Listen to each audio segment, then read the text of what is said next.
Okay. I'm going to call this meeting of the County Board Study Session for Facilities Together this evening. And I'm going to ask that the clerk call the roll to establish the presence of a quorum. Microphones were not. Mosier. O'Connor. Here. Petrie. Here. Quisenberry. Richards. Rosales. Here. Schrader. Here. Alex. Ammons. Here. Anderson. Benzel. Berkson. Here.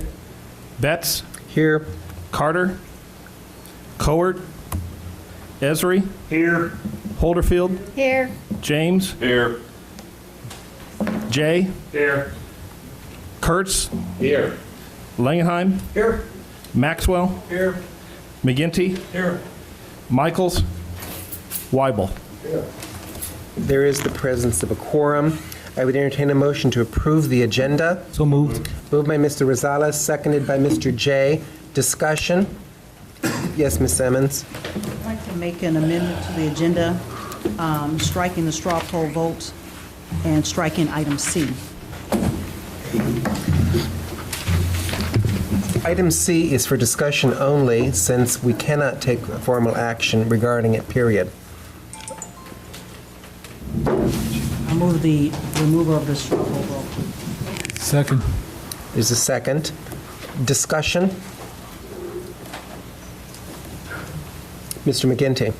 Just curious why. I mean, I don't understand the harm of taking a straw poll to take everybody's temperature now. I think, I appreciate the question.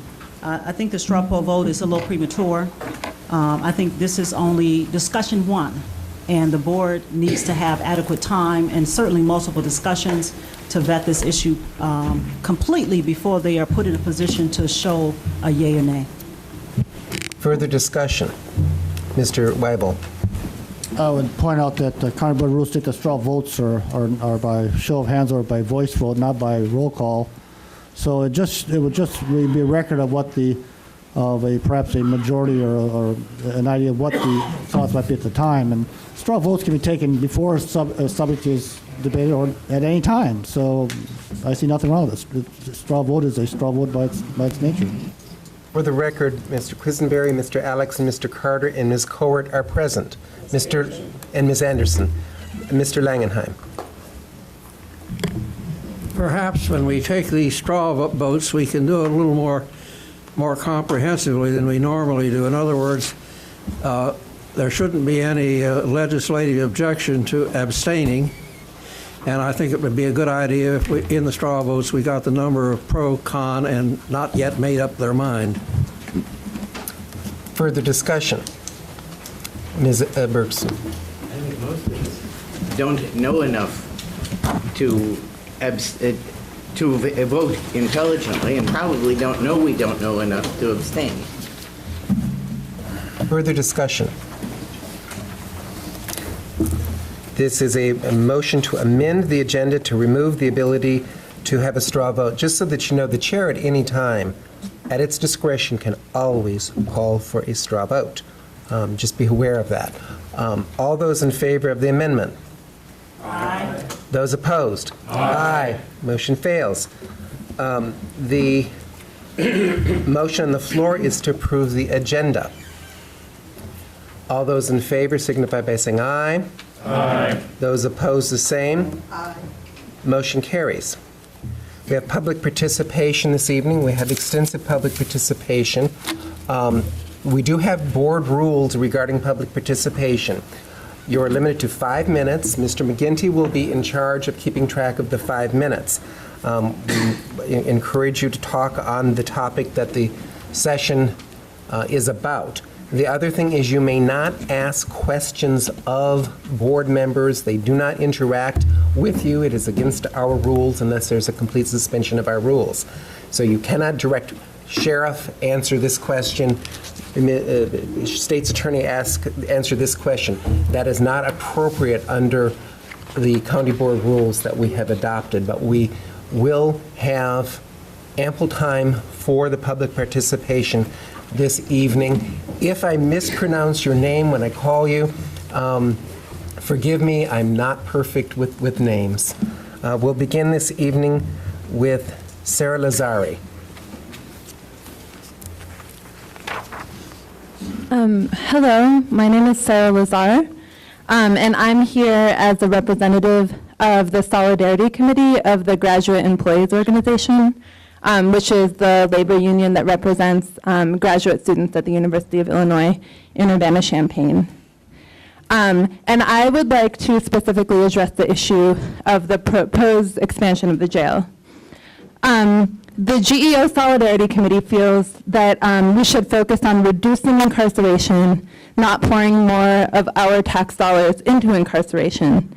The $4 million a year that the county receives from the county's public safety tax should be used for preventative programs and for programs that serve the good of our community, which include but are not limited to substance abuse, mental health care and mental health care support, services to help people find jobs, and other public goods in our communities.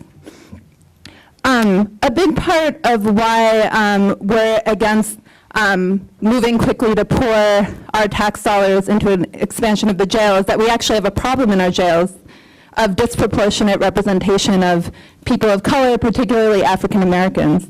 While only 12% of our county is African American, more than half of the people in our jails are African American. So we feel that before putting any money into the expansion of the jail or any money into incarceration at a time when there's a problem of disproportionate representation of African Americans in our jails, we think that we need to look into this and develop a public safety review committee to explore alternatives to incarceration. And hopefully this committee would be truly representative of broad cross-sections of our county. Thank you very much. Thank you. Jeremy Borrego.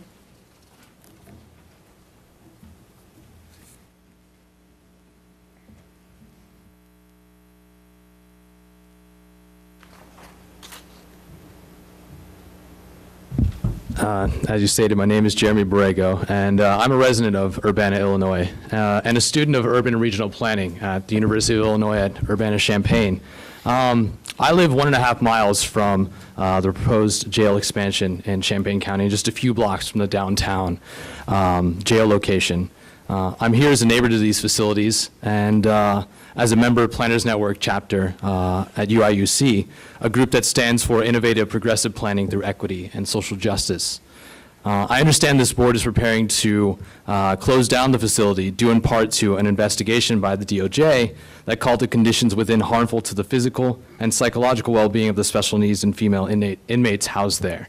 I applaud this decision by the county, but want to briefly comment on what this means for the people previously housed at this location and the proposed changes to the satellite jail. The DOJ's investigation recommended that these inmates have access to educational and counseling resources such as AA and GED programs. If this facility is to be shut down because it is no longer fit as a jail, then couldn't it be repurposed to provide these crucial services for residents in the area? It seems to me that many nonviolent defendants, including city ordinance violators, nonviolent drug offenders, and the mentally ill are being housed in jail facilities unnecessarily. I understand the sheriff is able to release city ordinance violators who cannot make bail, but why not take a proactive approach to reducing the jail population by offering people alternatives to incarceration through social services, job training and education programs, and drug rehabilitation? State-level support for probation and rehabilitation programs is growing in Illinois, as evidenced by Senate Bill 10 currently being reviewed by the state legislature. The adaptive reuse of our jail could follow suit of the Allegheny Jail in Pittsburgh. There, a 109-year-old facility was also too expensive to renovate. But bold action by Allegheny County leveraged local, state, and private sector resources to turn it into a paradigm of public sector reuse that now serves as their family courts building. I believe there is room for a more sensible approach to handle current prison populations that does not assume increased incarceration through strategies like the one used in Allegheny County. So I hope the Champaign County Board will consider investing in its residents and existing building infrastructure through the renovation of the downtown facility to decrease incarceration, reduce recidivism, and create both temporary and long-term jobs. As a county, we should not assume that costly investments for the expansion of the jail are inevitable without first asking how our previous investments can be leveraged to decrease costs and better the lives of those who live here. Thank you for your time. Aaron Johnson.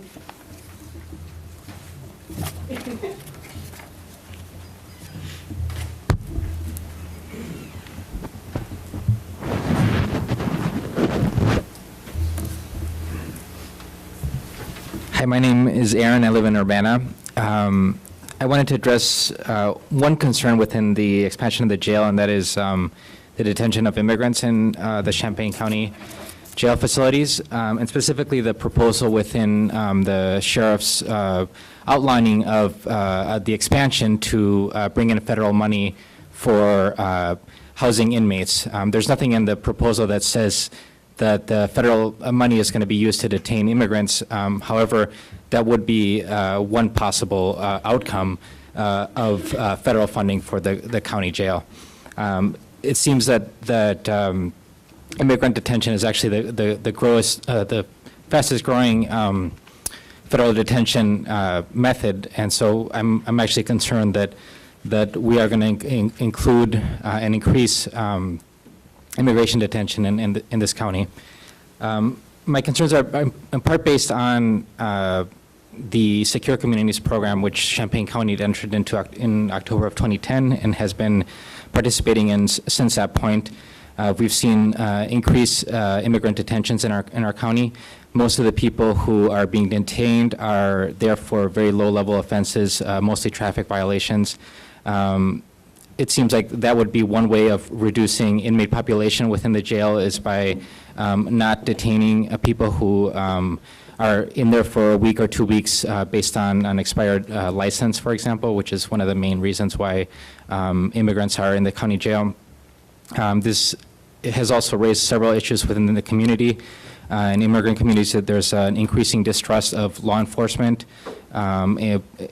distrust of government, and I think that expanding the jail and thinking about federal money for immigrant detention in Champaign County runs against both law enforcement and government, and also the strong tradition of Champaign-Urbana protecting immigrant rights.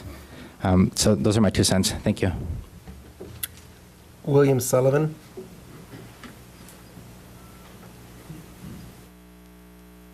Good evening. I'm William Sullivan from Urbana.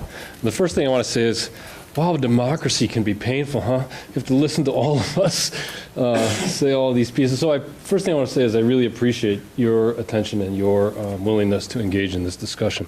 The second thing I want to say is that I suspect that all of us have a very common goal. We want to build a safer, healthier county. Some of us think that the way to do it is to build more jail space next door. But we've got a couple of decades of experience with that model, and it's clearly not working. It's too expensive. It concentrates people in jails and prisons where their skills diminish. They learn the wrong things, and their capacity to contribute to society is drained away. I'm guessing that none of you ran for office to accomplish that. Instead of investing in bricks and mortar to create more jail capacity, I hope you'll invest in prevention and alternatives to incarceration to create a healthier county. That is, I hope you'll do 3 things. First, reject this proposal to build more jail space. Second, take steps to reduce crime by investing in housing, education, mental health, and job training. Because we know that communities where these needs are met have lower crime rates. Third, seek at least one 21st century solution to the crisis of incarceration in America. One promising possibility is the movement to create alternatives to incarceration, and a fine example of that is the Restorative Justice Program from the Department of Corrections in the state of Minnesota. Restorative justice actively involves the victim in deciding on a just response to a crime. The program works with trained mediators to facilitate meetings between the victim and the aggressor, gives the victim a chance to describe the impact of the crime, and gives the aggressor a chance to voluntarily apologize and explain their actions. A just solution can take the form of financial payments, going to work for the victim, or community service. Restorative justice programs rely largely on voluntary cooperation of all those involved in a crime. If neither party is willing, formal justice takes the course. Let's not get stuck in a 20th century rut of building more and more space to incarcerate people. I hope you'll seek smarter solutions, solutions that reduce crime by building human capital and that seek alternatives to the failed experiment of mass incarceration. Thank you. Thank you.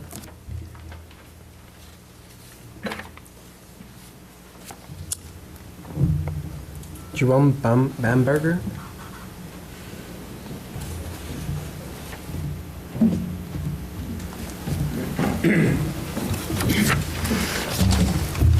Good evening. I am here to address a CU Citizens for Peace and Justice fact sheet, which you will receive at the end of this meeting. In it, we note first that, well, among the things we note first in it is that more than 50%, at last count, 70%, more than 70% of the current county jail population is African American, while only 12% of the county's population is African American. Furthermore, the Illinois state recidivism rate is also above 50%. My concern is, unless we have good answers to why these patterns exist, an expansion to the county jail will reproduce these patterns. Next, I think that this document, in noting that the county has a standing debt of about $55 million, highlights the need for circumspection as we proceed with evaluating the county's needs in terms of criminal justice, as well as possible alternatives to satisfy those needs. The next section of our fact sheet deals mainly with the need for alternative to incarceration and the lack of a need for the expansion of jail space. Now, as I'm sure you've all read, the sheriff's report speculates that an expansion of jail space will be needed because the population of the county is going to increase. Now, the average daily population of the jail, this is also included in Exhibit F of your report, has gone down since 2003. We talk a lot about 2003 because that was when the last jail expansion occurred. The average daily population of the county jail peaked in 2003 and has gone down since then. At the same time, the population of the county has risen, according to census figures, which the sheriff actually also gives you in that packet. We gained more than 21,000 residents of the county between 2000 and 2010. So if the jail population did in fact mirror the growth of the population, one would expect to see an increase at that time. Finally, I'd just like to close by pointing out that only 32% of the jail population has a case involving violence against a person or property. That is approximately 75 people. Well, no, that would be half. Say like 50 to 60 people. And if you could eliminate half of those from detention in the county jail, that then decreases the pressure on the system as a whole. Thank you for your time. Thank you. Dr. Robert Scott.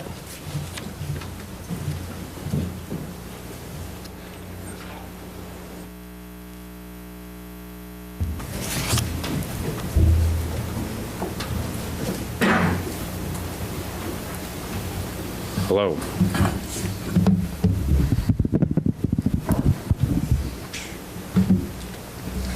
My name is Robert Scott.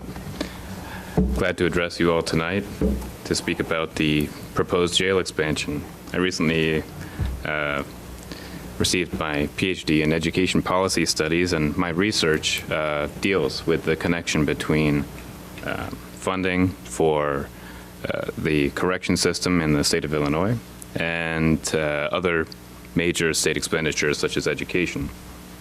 I took interest when this proposal crossed my desk this week because I've recently written 2 papers about the history of the prison system in the state of Illinois, and I thought that perhaps I could add some comments. That said, I should mention I'm not speaking on behalf of any particular group here.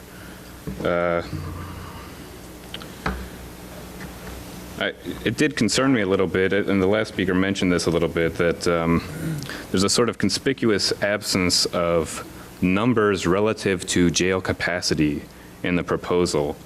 It is the very last page of the proposal that gives those average daily pop numbers for the jail. And I mean, to put it another way, the numbers are at their lowest point in 15 years.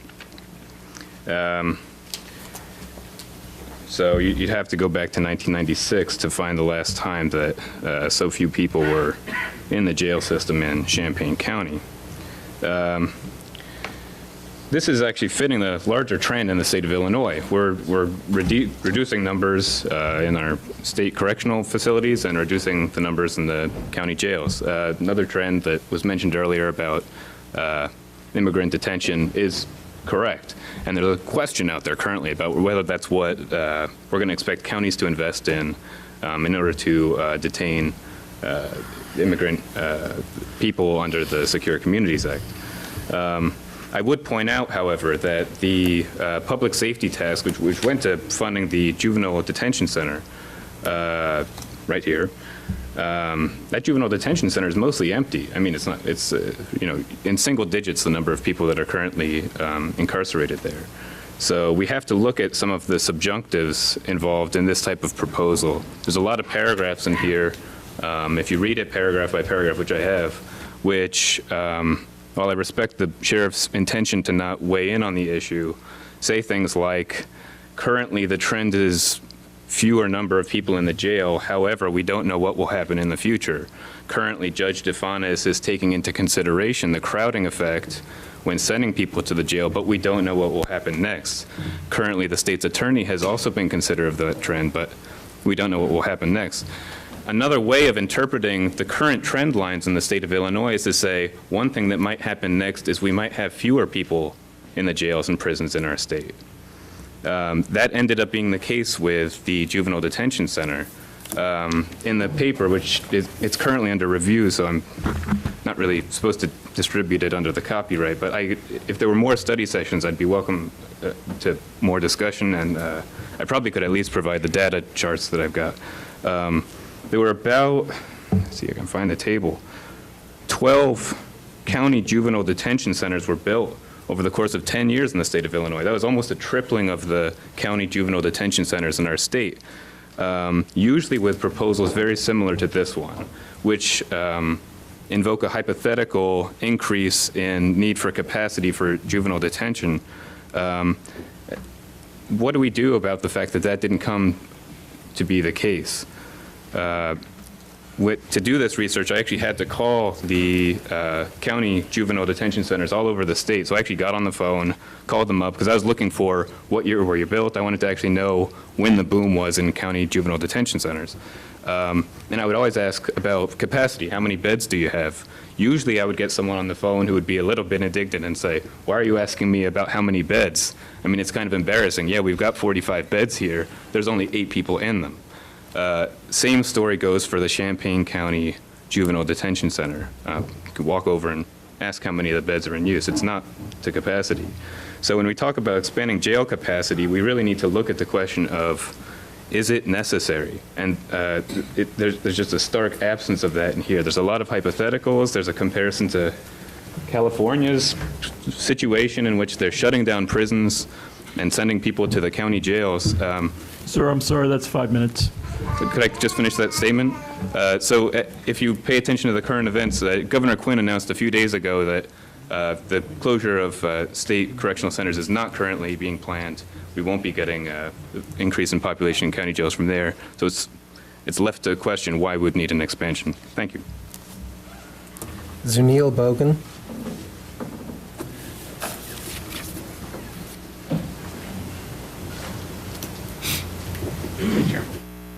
Good evening. I'm Reverend Zernial and Bogan. I'm president of the Champaign County Black Chamber of Commerce. You know, when I first got to this community 41 years ago, one of the problems that was facing this community were situations where the youth didn't have anything to do. They didn't have anywhere to go. They didn't have anyone to interact with. They didn't have any clubs or workshops in which they could actually be part of to learn something. As I became associated more and more with a former colleague here, and as I say that because we go way back before he was sheriff, his organization or his firm, his law firm that he was associated with Representative Johnson, Congressman Johnson, helped us do something, and that was to actually build a workshop that would help youth in learning how to actually attend to their automotive functions.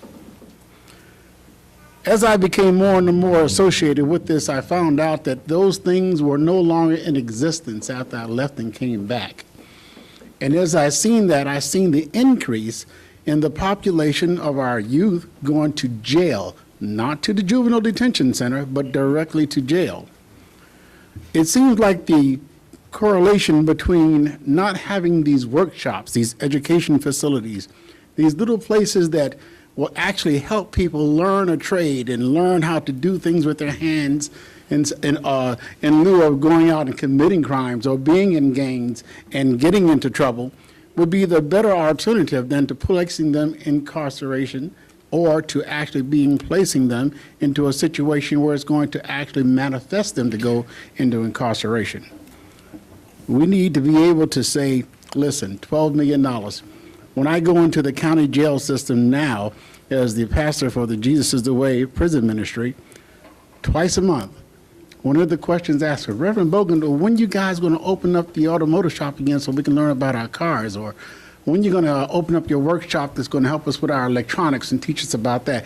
Oh, Reverend Bogan, can we come over to your church where you got a computer program going over there? We heard about that. You know, we also heard about the Black Chamber trying to start some classes to help us read and write. You don't find that now. I can't get the help because I don't have the funds to do it. And the persons that I turn to, the county and other agencies, such as the county, don't have the funds to give me to help me do that. Wouldn't it be wonderful if the funds that we were talking about right now, and this is just an estimate on my part, pretty close to almost $16 million, pretty close. It may not be exactly that. If part of that, just $80 million, was placed back into the community to help with these workshops and to help these youth gain an insight as to what they're about and to keep them from going on the track that I went on, wouldn't that be wonderful? Wouldn't we be able to save not only money by helping them become more educated, but also become taxpayers? You know, this is what it's all about. If we don't have taxpayers to pay the taxes that we're talking about to build these jails, then where are we getting the money from? Because believe me, my homeowner's insurance is going out the roof because of my taxes going up so high. It's a correlation that I can't find, and I know a lot of you can't either. Yeah, we need to be able to keep the community safe, but if we don't practice education, if we don't practice giving these youths the opportunity to be educated and give them people to look up to, we're going to be doing the same old thing in the same old way, expecting a different result. And what is that? That's the definition of insanity. You know, so I'm saying to you, we really need to look at this. We really need to take a good look at this and help us educate our youth, help us bring them up in the way that they should be so that they're not going out there breaking into people's houses, so they're not stealing in the stores, so they're not out there dealing drugs. You know, when I was growing up in New York City, there was this organization with the police department called the PAL, P-A-L, the Police Athletic League. And we were so happy to be able to go into that facility, just like a Boys and Girls Club almost, and be able to learn things and then look at the police as being mentors to help us. Where is that now? Thank you. Darrell Cruz.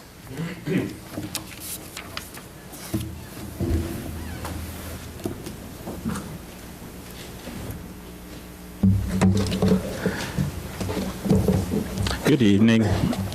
My name is Darrell Cruz, and I live at 2007 South George Huff Drive in Urbana. And my county board members are Mr. Alex and Mr. Quisenberry and Mr. McGinty. And I would appreciate if there's any county board members watching the basketball game to please turn it off and listen to the speakers that are coming up to you this evening. It would be much appreciated. To set the context of my comments tonight, I would like to read a few paragraphs from a Newsweek article very quickly. There are two types of people in America: those who think the criminal justice system desperately needs to be fixed, and those who haven't been paying attention. In 1980, fewer than 500,000 Americans were in prison. Today, the number is 2.3 million. To put that statistic in perspective, the median incarceration rate among countries is 125 prisoners for every 100,000 people. In England, it is 153. Germany, 89. Japan, 63. In America, it's 743, by far the highest in the world. Either we have the most evil people in the world living in the U.S., or we are doing something dramatically wrong in the terms of how we approach the issues of criminal justice. The truth is that America's 3-decade-long incarceration boom hasn't really been about increasing crime at all. Says Alan J. Beck of the Bureau of Justice Statistics recently admitted, it's about how we choose to respond to crime. I ask you, how will Champaign County choose to respond to crime? The real issue we should be discussing tonight is not the condition of the downtown jail and Sheriff Walsh's proposals of expansion, but rather the condition of the criminal justice system in Champaign County and how this system impacts jail capacity, needs, and services. We cannot talk about jail expansion without talking about the totality of our local criminal justice system. As you listen to Sheriff Walsh's comments and read his proposals, you have a responsibility to scrutinize them in great detail, to question the assumptions underlying them, and to seek a more comprehensive analysis of the entire criminal justice system before you commit the county to a jail construction path of no return. Let's be clear, we may have a jail facility problem, but we do not have a jail facility crisis. From 1980 to 1996, a new downtown facility adequately served the jail needs of Champaign County. In 1996, the satellite jail was opened to expand cell capacity. Just 7 years later, the sheriff described the 23-year-old jail as antiquated. In 32 years, the county has had 3 jail expansion projects. The request tonight of a 4th jail expansion costing $12 to $15 million just doesn't make logical or economic sense, either to the public or in light of the numerous other criminal justice issues that need fixing. In his report, Sheriff Walsh states that mental health issues are growing. Exhibit F shows there are 654 mental health watches in 2010. Of this number, if you look, clearly dozens of them suffer from some type of severe mental illness. We must ask, why are these people even in our jail? We should not be building jails because the system fails to differentiate between criminality and mental illness. Rather, the county board should be actively advocating for more alternative sentencing options and community-based services. It is shocking to read on page 15 of the report, quote, some have indicated to us that they break the law in order to come to jail to get health care. What is this telling us about our community health care services? That the jail is now a health care option? These people are not criminals, and they shouldn't even be in the jail. And finally, the most prominent issue that we often don't want to admit is racial disparity. Why are so many African Americans finding themselves victims of a racially biased criminal justice system? Surely conscientious elected officials would demand authorities to find ways to address and reduce these racially disparate numbers, especially for nonviolent and minor drug-related offenses. Our local criminal justice system must be fair and equitable for all. Durrell, that's 5. Okay, you can assume what my conclusion was. Mark Enslin.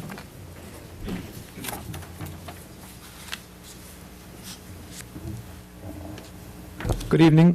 My name is Mark Enslin. I live in District 9, and I work with the Champaign-Urbana Citizens for Peace and Justice. And I'm going to offer to you a prepared statement that we have that's in 2 parts. One is a position statement, that a position we're taking on the issue, and then a proposal that we're making. And I will try to make this entertaining and enlivening so that you can get the aspects that overlap with previous speakers and certain aspects that are additions to what other speakers have said. The Champaign-Urbana Citizens for Peace and Justice, which, by the way, is, focuses on issues of racial equity and economic equity and the criminal justice system, opposes the county board's plan to build an extension onto the existing county jail. While we acknowledge the deplorable conditions in the downtown jail, the county should focus on ways to reduce the incarcerated population in our county, not spend millions more on lockup facilities. At present, the county takes in more than $4 million a year from the public safety tax. This money should be spent on developing and enhancing alternatives to incarceration, such as, and here we have 6, so there's some addition to previous speakers, substance abuse treatment programs, mental health courts and counseling, job training, community service sentencing, using written citations for minor ordinance violations, expanding pretrial release options. We are locking up the wrong people. Typically, almost 20% of those in the county jail are held for traffic violations other than DUI. That's just wrong. Even more disturbing is the racial profile of those in the jail. While only 12% of our county is African American, more than half of those in the jail are black. Such figures tell us the criminal justice system needs something far different from more jail cells. We propose that the county board come together with a broad body of community stakeholders to develop concrete alternatives to incarceration. The way to ensure public safety is not through imprisonment, but by promoting peace and justice in the community through guaranteeing people's livelihoods and access to opportunities. Now, towards a proposal. For this study session, the county board has proposed to establish a jail planning project team and issue an RFP to conduct needs assessment and pre-design planning. Such plans, we feel, are woefully premature. There is no community consensus on the need to build more jail space in Champaign County. The construction of a new jail would involve committing millions of dollars of taxpayers' money. Such a decision warrants a thorough process of community participation and input. The fiscal problems which have emerged from the recently built nursing home provide ample lessons to proceed with caution. As an alternative, we propose the county board constitute a public safety review committee that would include extensive participation from broad sectors of the community. This committee's main purpose would be to investigate how to reduce spending and incarceration in Champaign County. Such a move would be in keeping with national trends, which have seen a move away from building prisons and jails. Across the country, local and state authorities are looking for ways to ensure the public safety by providing adequate social and medical services and non-incarcerating sentencing options rather than constructing new carceral facilities. And we have 3 components. We propose that this Public Safety Review Committee A be mandated to propose a reallocation of the public safety tax money to fund desperately needed services in our county. Services such as substance abuse treatment, mental health counseling that are best provided in a community setting rather than in jails. Bolstering these programs is the key to keeping people out of jail. B, appoint a commission to investigate why such a disproportionate percentage of the people in our county jail are African Americans and make recommendations to alleviate this discrepancy. That's a huge point. C, Commission research of case studies in other cities and counties. This should include places like Monroe County, Indiana, which successfully reduced their expenditure on jails and opted to fund alternatives rather than build new jail facilities.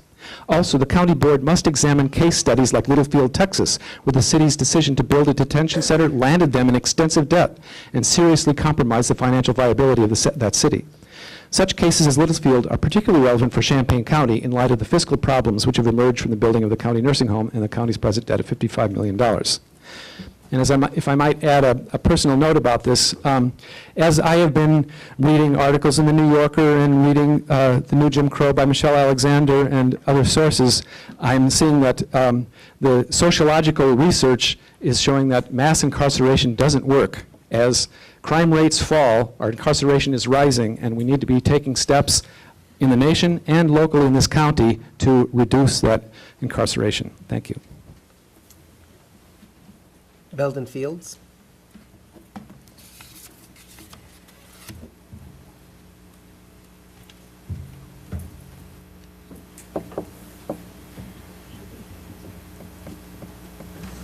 Hello.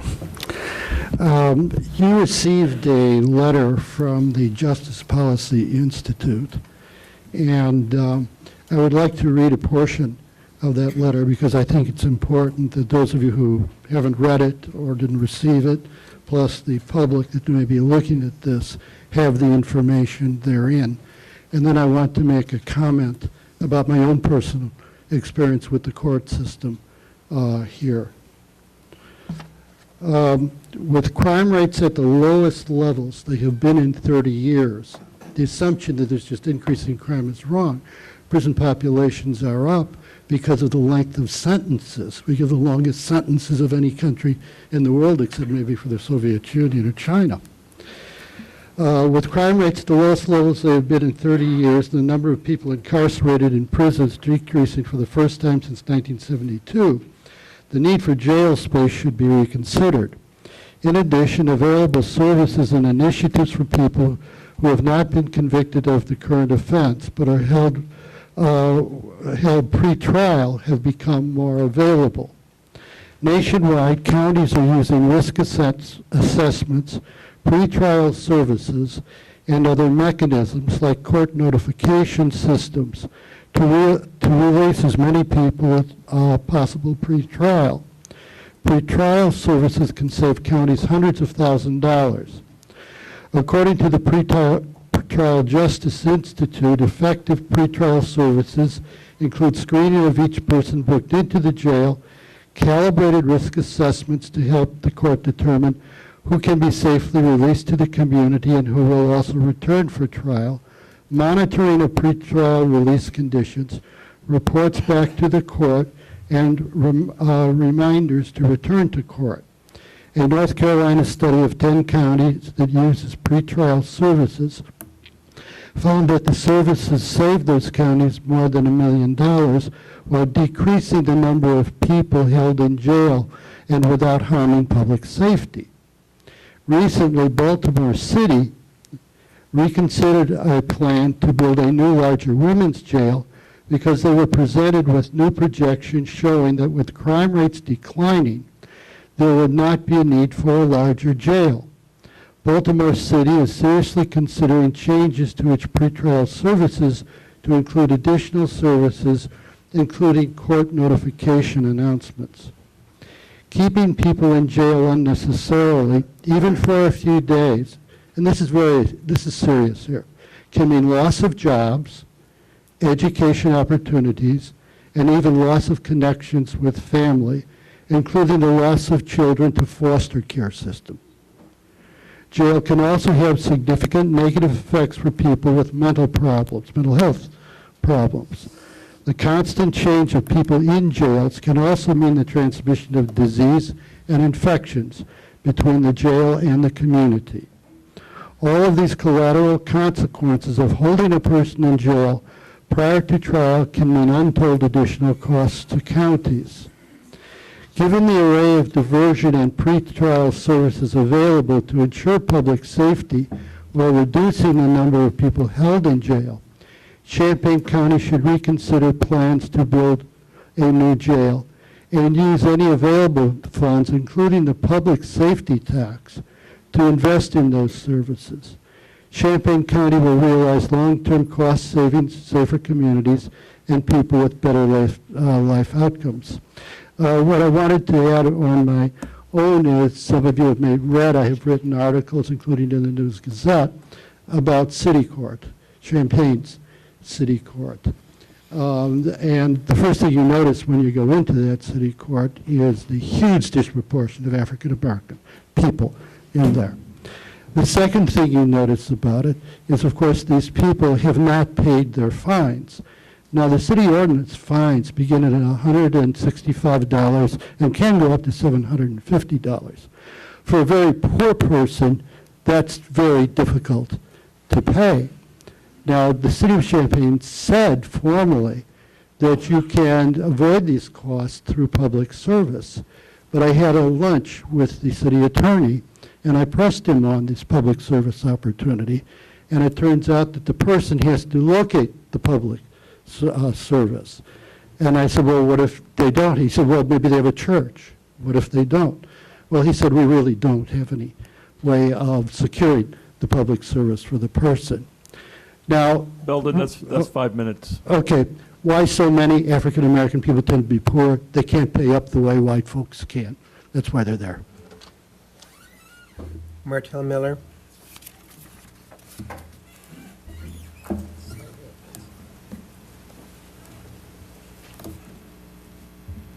My name is Martell Miller. I'm a community ambassador, and I'm going to give y'all a little history. In 1964, black people got civil rights, and we was like quarter of any prison system. Now, since we got our civil rights, since we got rights, the justice system been the way to take black people rights, especially black males. I've been reading a document from Wisconsin University. Black male employment in the last 4 decades is going down tremendously, and the incarceration rate has went up tremendously. And why I say that, now, if we get our rights taken, we get rights, and then you use the justice system to punish us because we got rights. And that's what's happening. We don't have jobs in our community. Y'all don't provide services in our community. Reverend Bogan talked about a service that the sheriff provided when he wasn't a sheriff. We got the Boys Club right in this community every year looking for funds for young individuals. Y'all got a way to get funds to them. Y'all the county board. Y'all can make a way to get the Boys Club funds where these kids grow up. Like I grew up in the Boys Club. Started at 6 years old, come out of there when I was 18. I learned a lot of things there, but that don't get funded. We had a YMCA that got funded in 7 years, $15 million. We can't come up with $1 million for the Boys Club. Then we talking about building a county jail. This county jail, a little over 30 years old. We got 104 counties in Illinois.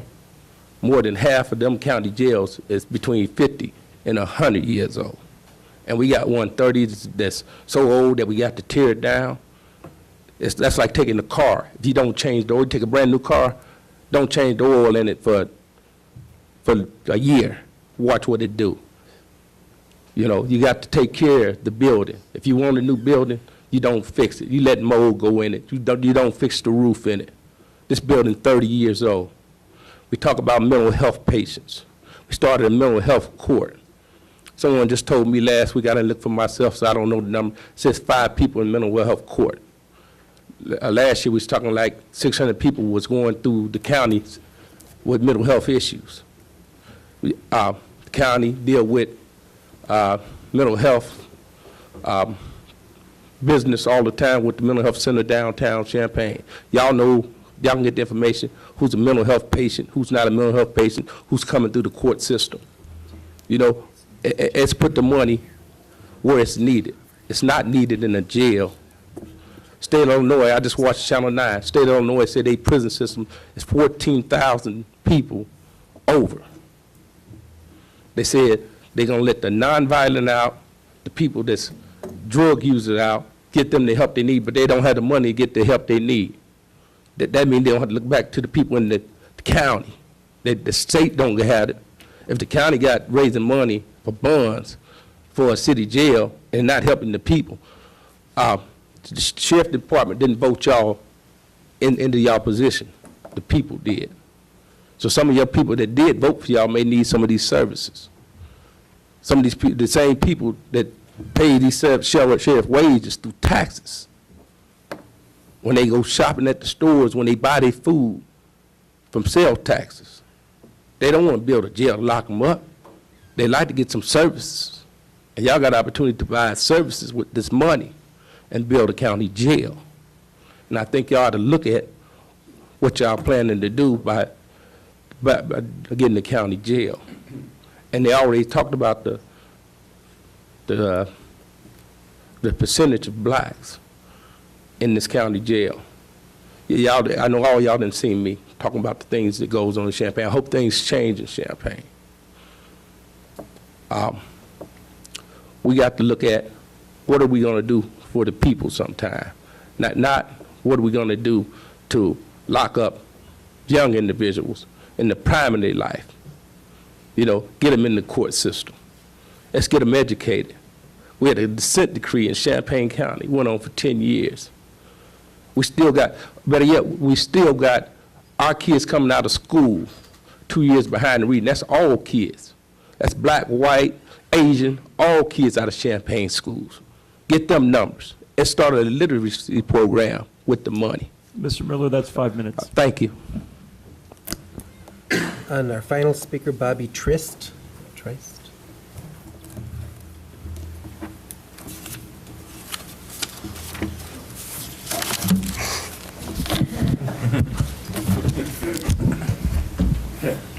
My name is Bobby Trist.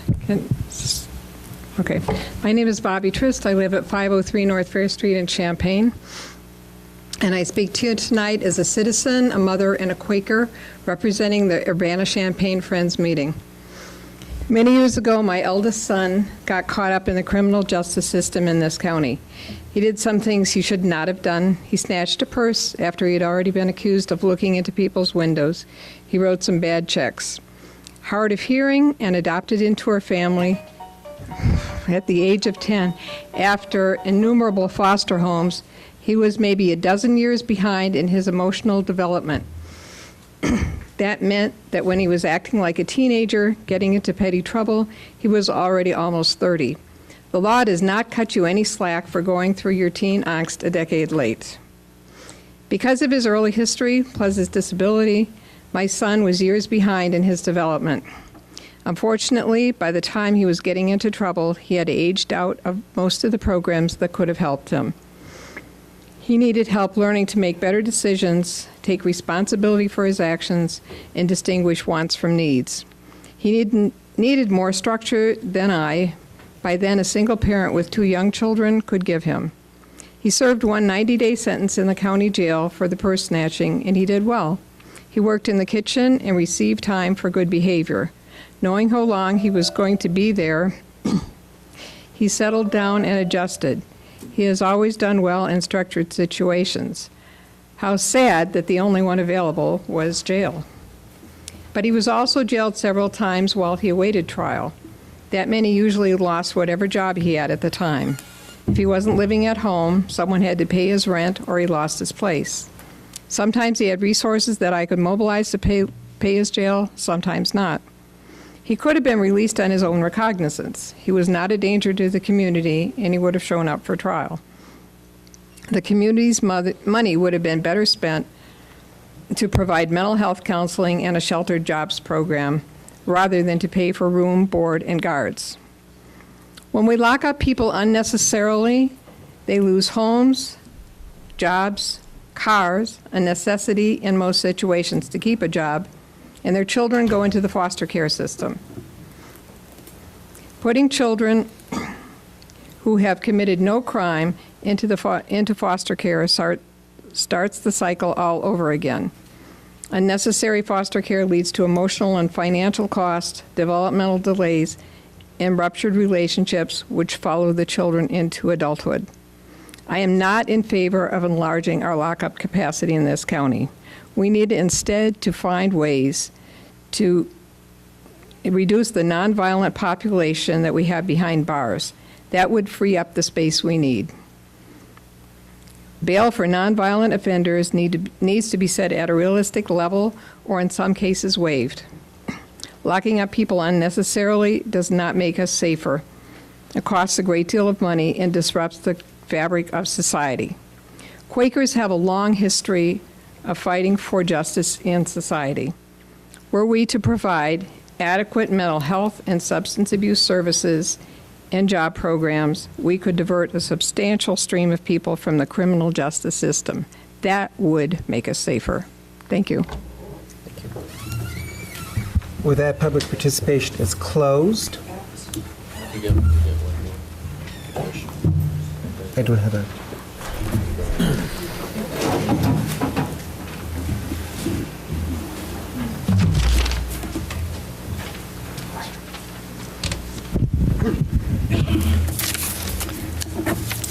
Go ahead.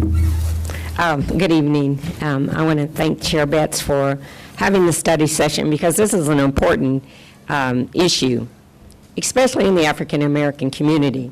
You might not think so because you don't have a lot of African Americans. Patricia Avery, I'm sorry. My name is Patricia Avery, and I'm the current president of the NAACP, but I'm not standing here speaking in that capacity this evening because my executive board has not met, so we cannot take a formal position to speak on that, but I'm here speaking personally as an individual who has young children that grew up in this county, and I've been very active and very busy and involved in this county, so I'm here just speaking on my behalf. And I have to say I have not got a prepared statement. I knew that this jail expansion issue was on the radar. I've actually spoke to the sheriff about this issue, but I did not prepare a statement this evening because I've been busy planning a Freedom Fund banquet that is this Friday, by the way, at the Hyatt Hotel. In case anyone is interested. But really, seriously, I've heard some very good ideas that were presented to this board. I don't know how now, and why now. It seems to me it's just been recent, and I don't want Brandon to cut me off, so I'm going to speed it up. Recently that I heard about a budget situation. We had a budget crisis not only in the county but in the state. And right now I know that we're talking about a $12 million expansion. So I'm saying, why now? What's the rush? Why do we have the money? And I know that this county board, if you vote to, if you choose to have that expansion, we're going to find the money. There were a lot of wonderful ideas that were presented to you tonight. One I would like to suggest and encourage the board to think about, seriously putting together or establishing a committee that's not just made up of county board members, but also of members out in the community that can be a part of looking at what we can do. We can't continue to build our way out of these problems. And I was appointed to the Governor's Reentry Commission in 2006, and that we worked for a couple years on a report about what do we do about reentry. And I think that we have not done anything in terms of breaking the recidivism, the cycle that we continue to see. So I would like to suggest that we always have money for various studies. I'd like to see a serious committee constituted where we can really look at how we can study alternatives to incarceration, which I heard some really good stuff. I'm a big fan of restorative justice. I heard that that not a lot of people are now going to jail. The numbers aren't increasing, but the length of sentencing is there. And I wonder why that is. I'd like to see a study on why that is. Is it because we don't know what to do with them when they come back home? So there's a lot of studies that I think we can look at. The length of sentencing was very interesting to me. We talk about what happens when people are incarcerated. There's no benefits to incarceration. We talk about correction. There's no corrections to incarceration. People that are in jail, I think they only learn how to become better criminals. And once they're institutionalized, they come back into the community, there's really nothing for them when they get back. So we talk about loss of jobs, the education, and their disconnection to their families. So I really would like to see the county spend some money and working with a committee on how we can look for alternatives to incarceration, because there certainly are some. And the quarter cent that we spent, I think, maybe was a good investment, because the JDC, we have the numbers in the juvenile detention center are lower. So how can we lower the number of the people that are being occupying guests in your jail, Sheriff Walsh? I think that we can do something about that. So I said I'm not prepared. I don't have. You had a lot of great statistics that were thrown at you tonight. I would just encourage the board to take your time. Don't be in a rush to spend more money to build another building in terms of expanding. If you're talking about expanding and making more beds, I think we should slow down, put the brakes on, and at least do a little more study. All right, thank you. Thank you, Trish. Ricardo Diaz. Good evening. My name is Ricardo Diaz and I live in Urbana. I'm a member of the CU Immigration Forum, and as stated at the previous county board meeting, the CU Immigration Forum has requested that the Champaign County Sheriff's Office suspend the use of the optional detainers requested by the Immigrations and Customs Enforcement under the misnamed federal program called Secure Communities. So far, the Sheriff's Office has continued to honor these detainers, even though the Obama administration has publicly stated that they will not prioritize non-criminal cases. Our Champaign County membership has met and approved this message. It's concerned that the county funds would be spent in the construction of more beds without knowing what portion of the present use of the county jail space has been used because of arrest and holds of non-criminal immigrants under the Secure Communities program. This information would make for better decisions, especially those related to the jail expansion. Therefore, we respectfully request that the county board ask the Sheriff's Office to provide details on numbers of detentions requested by ICE and the duration of these detentions and how they were honored. We reiterate our invitation to members of the board to be better informed and read the report that we distributed last time. If you haven't seen it, it's at cuimmigrationforum.org, or we can come meet with you individually or in caucuses to learn more about this program. But we do request a special report on how the immigrant incarceration affects the total numbers in the jail. Thank you. Thank you. With that, public participation is closed. Chair? Yes? I have two that were sent to me personally, and because they could not be here, I'd like to read them in the record during public participation. I'll entertain, well, Thank you. go ahead. This one comes from Professor Sundiata Chajua from the University of Illinois African American Studies Department. Is my mic on? No. No? No. Okay, I'll try. Oh, there it is. Okay, there it is. It says in 1985, a year before Ronald Reagan passed the infamous 1986 Anti-Drug Abuse Act, there were more whites in state prison than blacks. Approximately 21,200 whites to 16,600 blacks, a 78% difference. A decade later, after Reagan's drug policy launched the era of mass racialized incarceration, the numbers had completely reversed, with blacks now outnumbering whites 122,000 to 77,000. There were now 63% more blacks incarcerated than whites.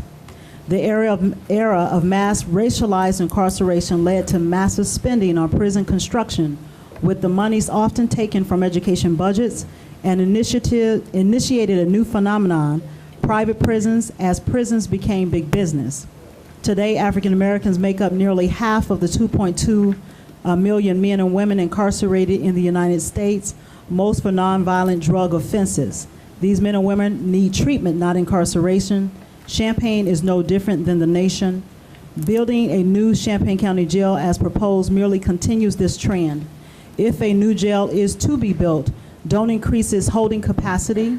If they have more room, they will incarcerate more. Just as prisons have helped gut education budgets, make new jail construction dependent on the increase of treatment programs. Oppose the carceral state. Treatment, not incarceration. That was sent to me earlier today at 3:14 p.m. The second one was sent to me at 8:35 a.m. this morning. It says, Dear County Board Member, I'm calling for my elected board member, which happens to be Carol Ammons, District 5, to represent us. I have discussed the issue of expanding the satellite jail with my wife and numerous other citizens, and it is crystal clear that they and I are perplexed as to why this board is considering building an expansion to a relatively new building. We don't know what the plan is for the old building, why it can't be fixed, how much is going to cost to build an expansion, and why is this process being rushed. We haven't had any opportunities for public input. We have heard rumors of 15 to 20 million of our tax dollars to do this expansion, and yet there has been no invitation from this board to come and hear the truth. The citizens I have spoke with are not necessarily opposed to an expansion, but they feel completely disregarded and ignored through this process. Many of them were shocked by the news article that sounded like all had already decided to build the expansion without our consent. During these very tight economic times, everyone should be having thorough discussions about expenditures, especially those that are between $15 and $20 million. In closing, the people of District 5 want answers to these questions, of which I don't seem to have, but I think you get the idea. Thank you. Thank you, Carol. Public participation is closed. We're now to agenda item 5, which is the report provided by Mr. Fraunhofer. Have all the members of the board had a chance to take a look at his commentary and his preliminary report? Okay. Do you have questions of Mr. Fraunhofer? Is he here, Tom? I believe he is.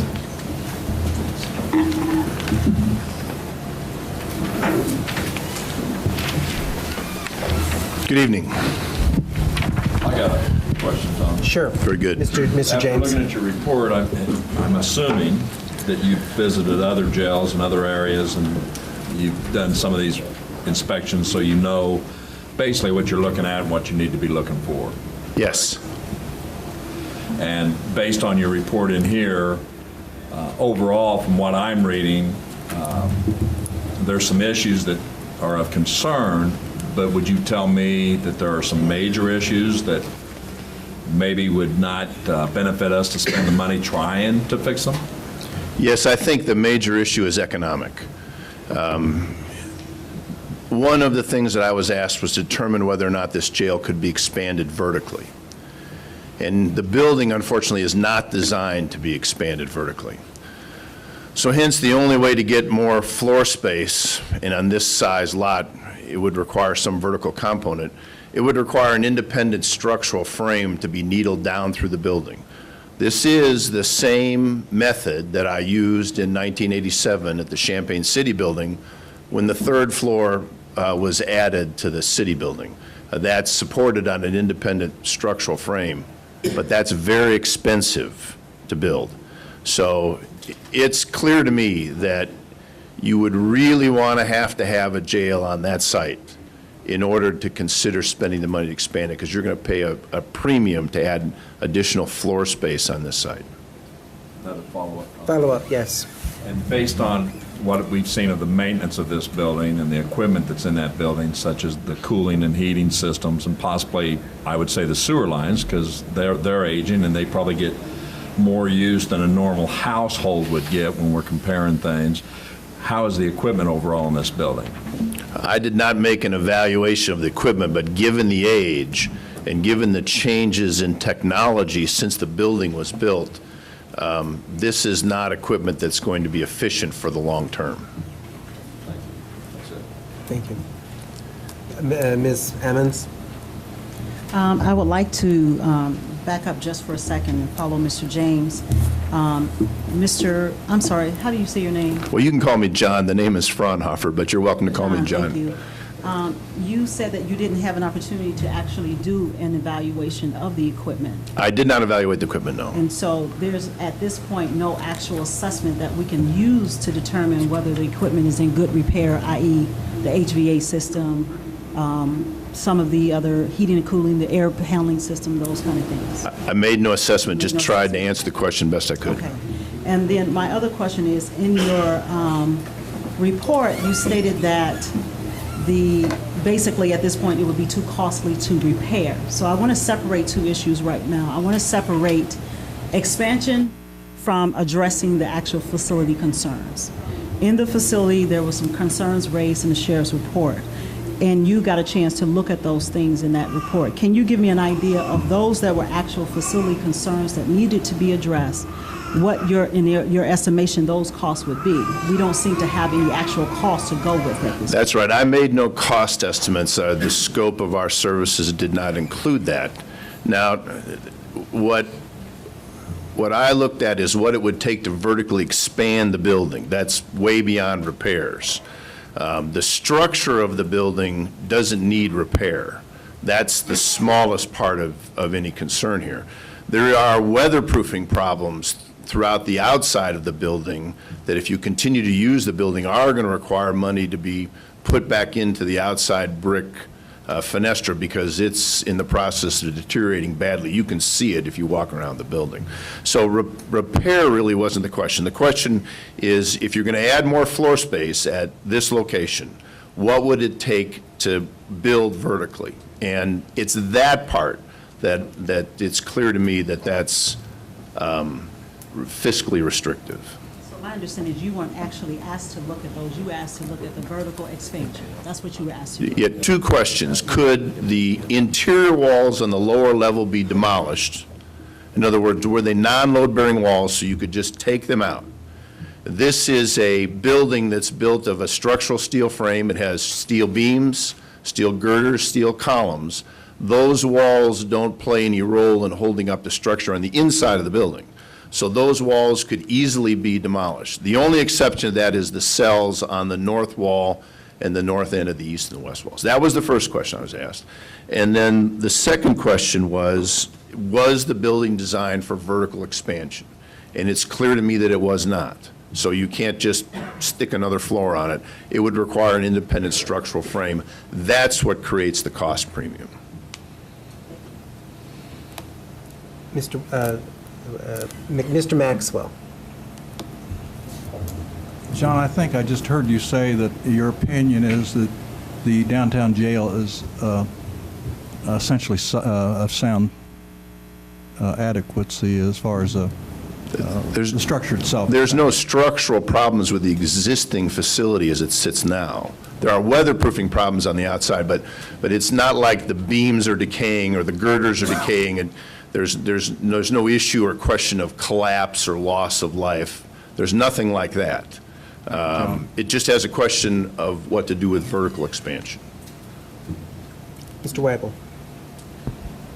John, as you stated in your report and what you just said about the interior masonry walls can be torn out on the first floor, except for with a couple exceptions. You state that you could have a new floor plan that would be efficient and allow greater supervision from a single vantage point. Can you state how that would impact the number of prisoners in that jail now, let's say, well, right now it's 131, I think. If you wiped out the bottom part and put in this a new, more modern design, can you say would the number of prisoners, the occupancy of that be changed, or how would it be changed, I guess? Thank you, Pius. I don't have information to that detail, Okay. but this is an old layout. Jail technology has improved significantly since this building was designed and constructed. So if you were going to remodel, clearly you would want to take advantage of modern efficiencies when it comes to cell layout and supervision and all those Right, kinds I'm just trying to figure out, well, you know, how that impact the number of prisoners that to be held there within, if we kept the outside walls the same. That's an excellent question. The only way anybody would be able to answer that for you would be to go to the extent of creating a preliminary floor plan so that you could get an accurate idea. And that might, something that would cost us money. Yes. Okay. Can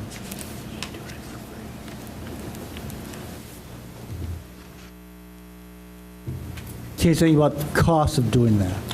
We did not make a cost estimate. No, just in general, top of the head sort of experience. Don't do it. You don't have to answer the question.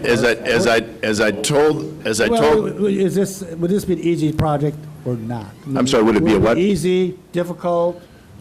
Oh, I don't think that from a construction point of view that it's difficult. No, it's just expensive. Yeah, I mean, it's not like you'd have to bring some specialist from far away to build it for you. The local contractors can build it, and any competent structural engineer could design it for you. It's just going to cost a lot more than if you went out on a greenfield site and built the same amount of square footage. Are you certain about that? Yes, absolutely. No question about it. Mr. Langenheim. Essentially, what you would do in that case is put a bunch of stilts and put a building on top of it that didn't even touch the building that's underneath. Pretty much, Ralph, yeah. Yeah, okay. Other questions from committee members? Patsy? Oh, well, it isn't really a question. It's a comment that I want on the public record because you didn't do any financial judgment on what this would cost. You just keep saying how expensive it would be to do it. And I'm always troubled when I hear how expensive it is to renovate a building as compared to going into land that doesn't need much work done on it and it will just be built straight up. And that is the fact that we never put in the calculations in a parallel column all the costs of the embodied energy that exists in a present building and what the costs are for landfills and trucking materials in and out. And if we start adding those costs up, all of a sudden, thinking about renovating a building, the cost of it starts diminishing in the sense of it being so overly expensive. And that's something I really think we need to be thinking about if we get to the point of considering renovating the downtown jail and not just wipe it off and say, oh, it's just so overly expensive to do it and it's much cheaper to go out here on the campus and just stick something on a satellite jail. Well, more information would give you a much better definition of the additional expense, but I can assure you that it will cost more. There's no question about that. Anyone else that hasn't had a question? Mr. Jay. Thank you, Mr. Chairman. I fully understand what you're saying. Evidently, some folks here don't quite get it, but you said it on several occasions. I read it in your presentation that you made to us. It will cost us more money to revamp that than to build out here on vacant ground. And you stated that several times. Also, I think it's important that we had a team that went to Colorado, and I think that one of the things they got from out there was the same kind of a story, that it cost more, it will cost us more money to remodel what we have than if we were to go out and build a new one. In fact, we own the ground, so that's even another plus. So I think it's really safe to say that your suggestion is correct. I don't have a problem with it. Some may, but I don't. And if I just may add, if this were just a matter of changing the interior floor plan, that you weren't going to change the footprint of the building, that was just changes to the interior floor plan, that would be very feasible. The problem comes, the cost problem comes in when there is the question of adding additional floor space, which require a vertical expansion. That's where the cost problem comes.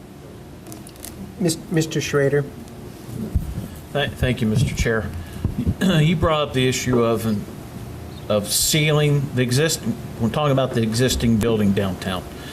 Talking about sealing that off. We've been notified for a long time now of the existence of rodents, of creatures crawling in and out. My first question is will that take care of that problem with the rodents and all the other creatures are crawling there? And also, when it comes to, providing a place where the HVAC system works better, that's my second question, if that'll help too. Well, you have an ever deteriorating exterior skin, and it's worse in the yard walls than it is in the walls that are heated. That you can see if you go look at the outside. So eventually that type of masonry rehabilitation is going to be required. It's not immediate, but it will be required. Secondly, if you were going to remodel, for the lifetime costs of operating the building, then the modern equipment that's far much more efficient would be important, and then getting it out of the middle of the jail space would be exactly the right thing to do. But yes, I think the answer is yes in both cases, that it would help with all of those exterior things and would provide you with a physical plant that would be more efficient. Mr. Esri? Okay. Mr. Kurtz, and then I'm going to go a second way around. Thank you, John. Thank you for your work. This is quite enlightening. You're welcome. I've never been associated with a jail remodeling before.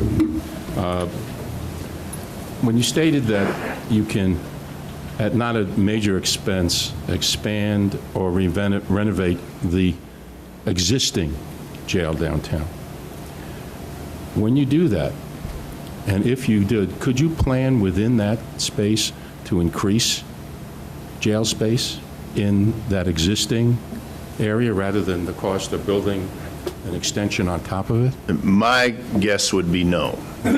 You might get a different arrangement and you might get a small benefit, but I don't think you're getting any significant benefit, no. I mean, if you come to the conclusion that you need more jail space in Champaign County, you're going to need more square footage. There's no other magic way of reshuffling the deck inside that footprint. Okay. Thank you, John. Ms. Anderson, then Mr. Carter. Well, I remember when we were considering the nursing home, and I think that in general, the whole board thought remodeling was the way to go. And then we did spend some funds to look at that and get some actual figures like Patsy Petrie is asking for.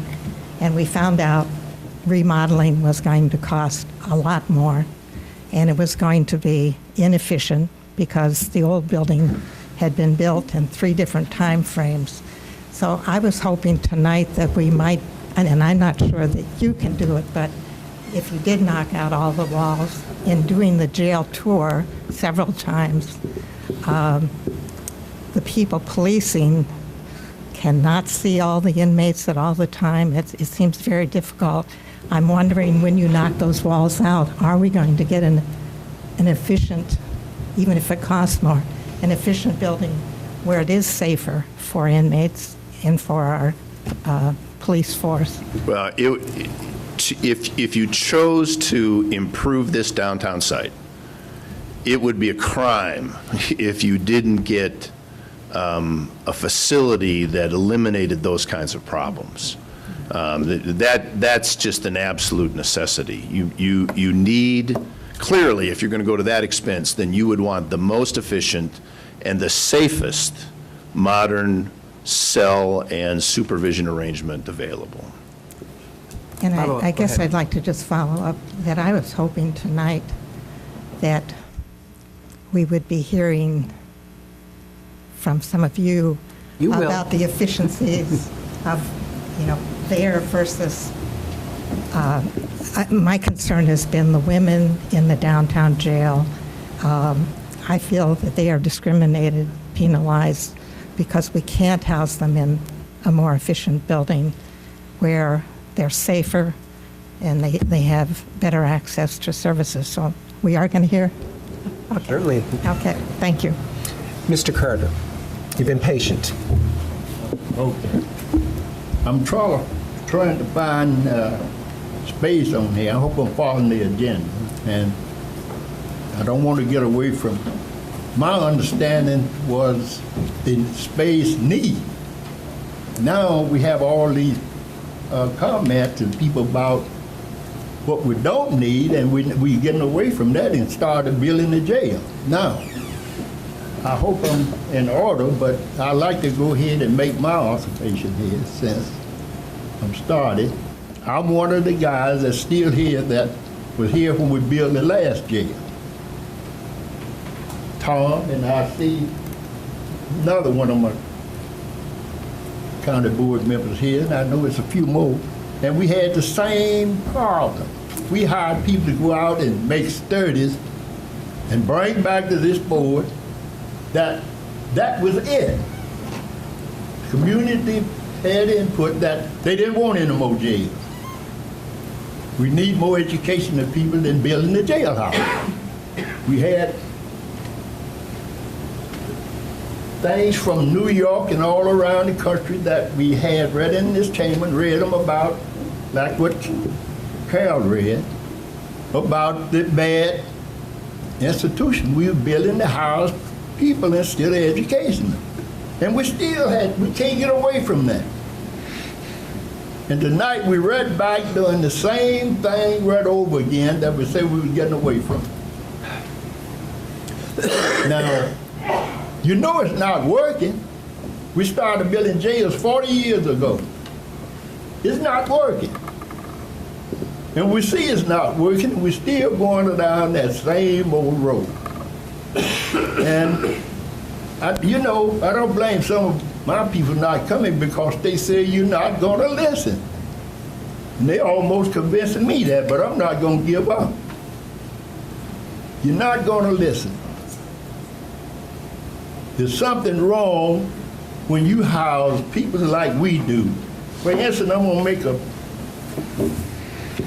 observation here. Dan, how much it costs us to house one inmate a year?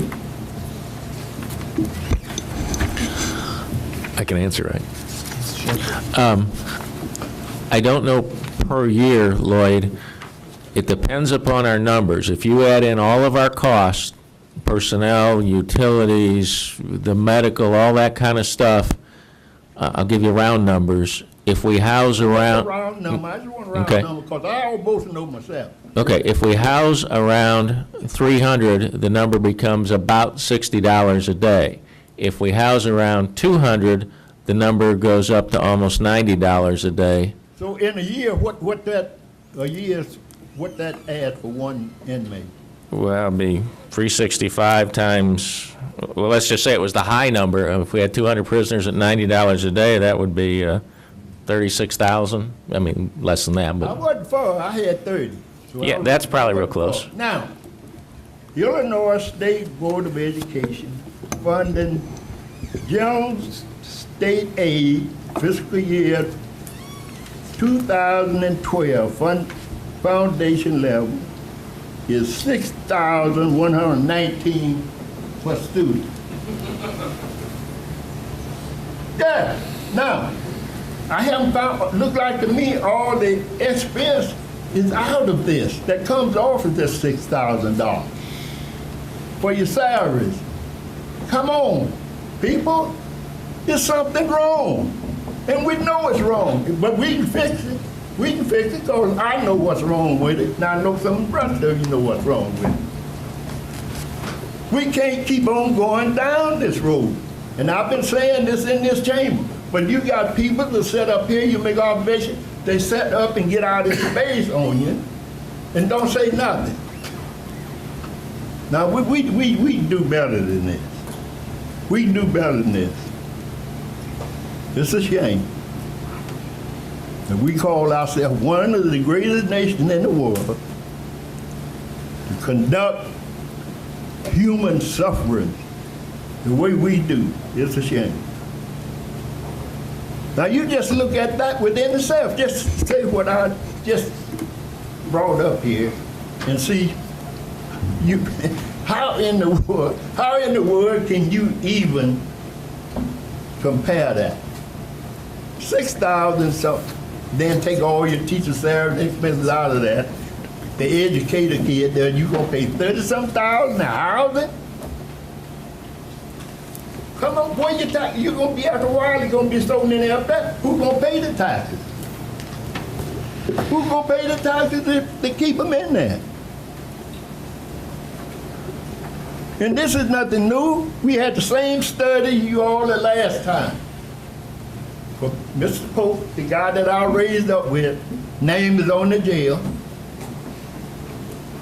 Our studies don't mean nothing, because when they come back, and we pay the guy who's there 3 or 4 more years later, we say, uh-oh, the building is full. Let's go back. This just won't work, y'all. We got to do better than this. It won't work. Mr. James. Basically, the comments that I had for John have been answered, and I think that's where we were at on the agenda, so I won't give a big speech till later. Mr. Weigel. John, you've confused me a little bit. Let me ask the question again about the first floor downtown. Let's say we're not going to expand. We're just going to remodel first floor.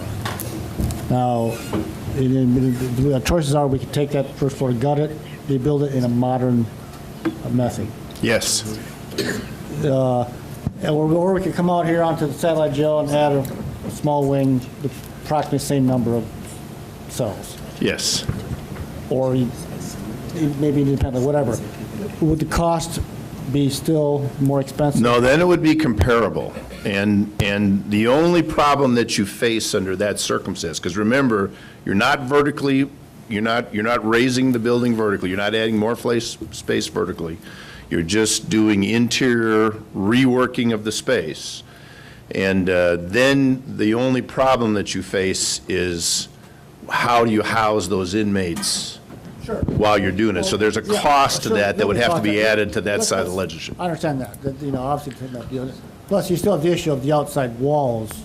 Yes, you're going to have that no matter, as long as you keep the building, no matter what you do. But if you're just looking at redoing the inside, compare that to out here, you say it's roughly the same, obviously, very coarse numbers. Or same ballpark. Yeah, I would not venture a guess as to whether or not one would be different than the other. Okay. In that case. All right, thank you. Other questions of Mr. Fernhofer?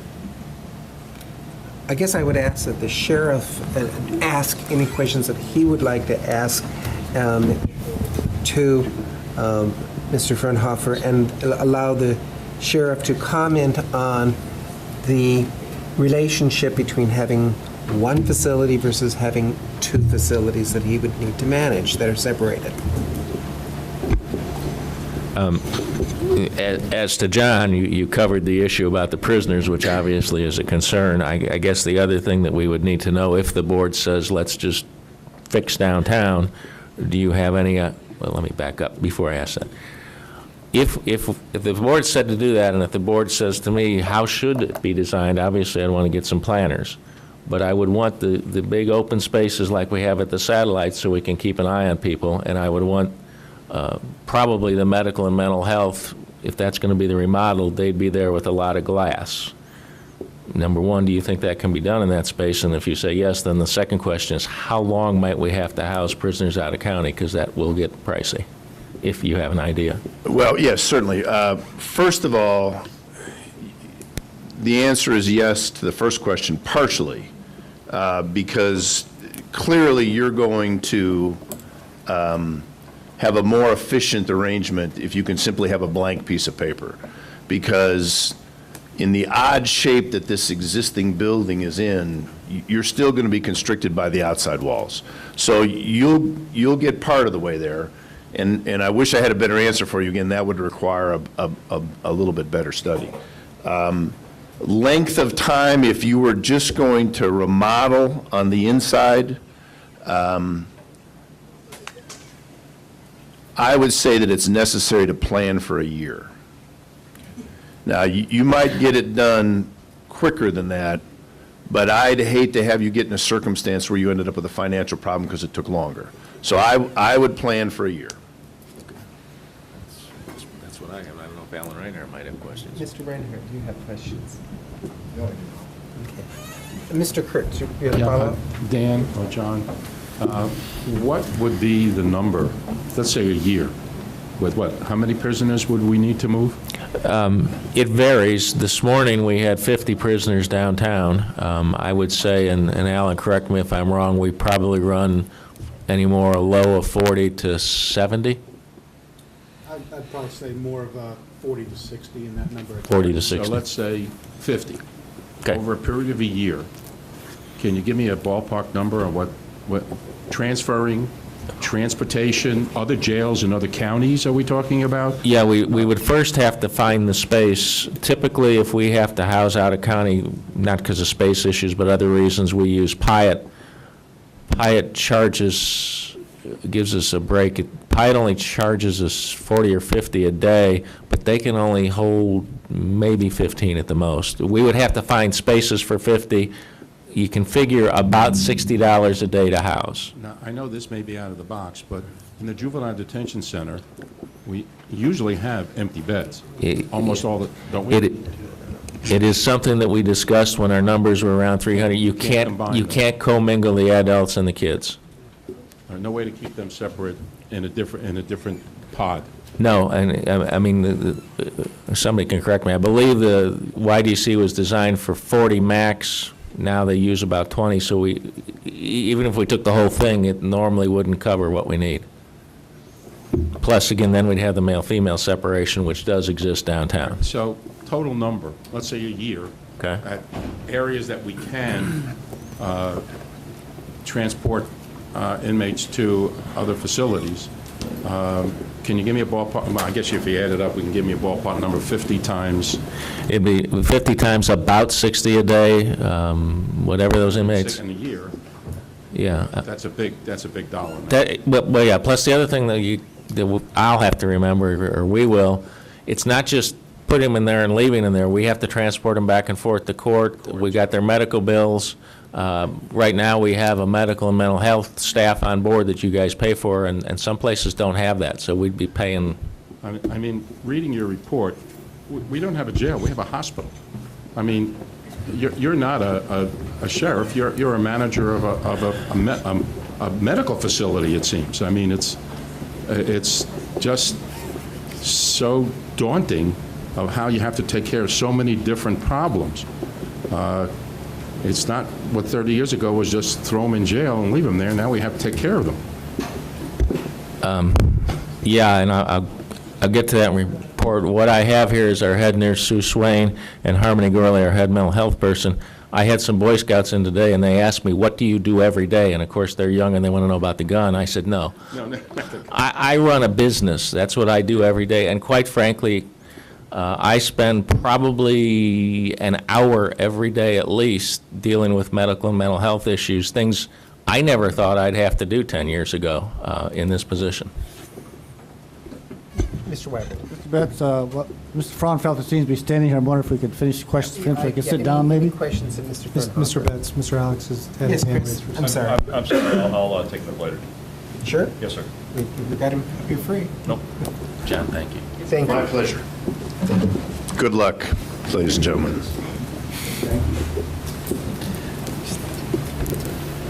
Okay, item 6, facilities overview, pre-built expandability of the satellite jail issues. That would be Alan. Alan Reinhardt. He's fixing the air conditioning. He's fixing the AC. I think it's working well. At least I think for me. Your turn. My turn. You're on the pre-built expandability of the satellite jail. Thank you. I would like to remind this committee that within the next 3 to 5 years, we are going to spend an estimated $2 million in that building. Which building? In the downtown jail. Okay. Everything in that building is 30 years old, with the exception of the chiller we just replaced and the water heater system. The ventilation system, the large air handling systems, every one of those are 30 years old plus. We are experiencing failures on dampers. We are right now trying to manufacture a replacement cooling coil so that we can get this building, the upper level, cool for this upcoming summer. And those parts are just not readily available, not available off the shelf. We'll have to have them manufactured specially just to retrofit into this building. The issues the sheriff spoke about before of the bug problems and infestation of different little critters, those are all coming through the exterior of the building, which Mr. Fraunhofer mentioned, needs serious work. There's small cracks in the mortars. Waterproofing needs to be taken care of. Even if we spend, after we spend the $1.2 million on the roof, the walls and stuff, there are still the minor issues of all the 30-year-old countertops and bathrooms, 30-year-old urinals, 30-year-old laboratories, and everything else. So, yes? Expand. Mr. Weddle? I'm sorry, I'll take care of it. Mr. Reinhardt, so over the last, since 1998, on the facility itself, how much have we actually spent for the downtown jail since 1998? I do not have that total number with me at this time. I think it appears to me to be just about $506,000, a little bit over that, since 1998 to current. This I actually requested from your office. We've not spent $2 million, even including 1998 to current. Why would we spend $2 million in the next year? These are expected failures. The roof has been on over 15 years. It's going to start failing, and we're going to have roof leaks. The brick and mortar, tuck pointing, and waterproofing is going to cost estimated between $120,000 to $140,000. If we don't do those two major things, we'll have more significant water intrusion into the building, which will escalate the interior deterioration. If you remember just how much problem we had with the existing courthouse when the exterior before that was restored. And the rest of the equipment, including the emergency generator, if we keep the building as is, will fail. And so it's our best guess estimate at this time. So I'm backing up again because you're saying to us right now that we're going to have to spend $2 million in the next couple of years, which doesn't seem like a lot in comparison to building a brand new building. So say we do spend $2 million. Usually a roof lasts us how long? Depending on the quality, but you could average 15 years warranty. 15 years, we can spend $2 million, maybe, repair the needs, not address expansion, but repair the needs for about, so say $3 million, and still spend less money than building from scratch and ground up. Even with your own maintenance report, we've not spent that kind of money since 1998.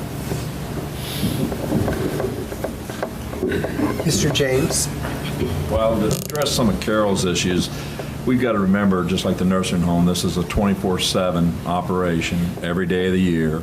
And when I think, Alan, and I'm not speaking for you, so speak up, but some of the things he's saying are just like the equipment. We've had big issues at the nursing home. I go back to the clock and bell tower. We spent over $2 million just on that area. I mean, you're talking a lot of issues there, Carol, and then you still haven't done anything to address the inside. You haven't addressed the locks, the walls, all the little things that he's talking about. And for instance, I just did a sewer line that wasn't very long, and I spent over $7,000 just on a sewer line. And when the building was built with everything for less than that. I'm not advocating at this time that we build the jail, but I'm saying when you're looking at cost, there's more to it. He's just giving you an overall look on what could fail and what could happen, but there's always, we get bills all the time that I think are outrageous, but it's just the way it is. But am I correct, Alan? There's water lines after 50 years start to fail. That is correct. Sure. Mr. James, I recognize what you're saying to be accurate. We are, my employer is in a historic building downtown, historic preservation building, and we have some of the same issues, probably more because the building is much older than the jail. What I'm advocating here, and I don't want to waste much time, we need to really look at the bigger issue. Mr. Farnhofer's recommendation had no numbers attached to it. We've not seen actually how much it costs. Most people might be comfortable just kind of going with people's specialized recommendations. But just like with everything else, I can hire an attorney who might agree with me and somebody else will hire an attorney who won't. And so this is the same issue in my opinion. In 2010, this board approved $149,245 chiller replacement. That was just last year. We approved that, well, in late 2010, so it's 12 now. But we just approved that, put that on, made sure that that thing was working. I asked Mr. Allen today, was it working? He said yes. I believe that there's an opportunity here that we could find a way to address the needs, if the needs are the repairs of the downtown. If it's really a condition issue, then I think that there's a way for us to address those condition issues. If it's expansion requests, then I think that there is no way to address the downtown issues, and that is the reason why all stakeholders' conversation lean towards building. I think that that is inappropriate and is really unfair to the citizens to not consider all of the totality of a jail system. It is not just a building, it is not just some beds, it is not just some numbered folks. I think there is no actual discussion from this board to determine the rest of the process, not just looking at this. I would ask the sheriff to provide for us actual numbers of the actual repair issues separate from the request of expansion. That is what I'm requesting right now. I can't remember who was next. Ms. Bergstrom and then... I'm concerned, when you say repairs, does it amend the disgusting living conditions of the women and special needs people at the downtown jail? Because that, I think that's just lousy. You can't do that to people.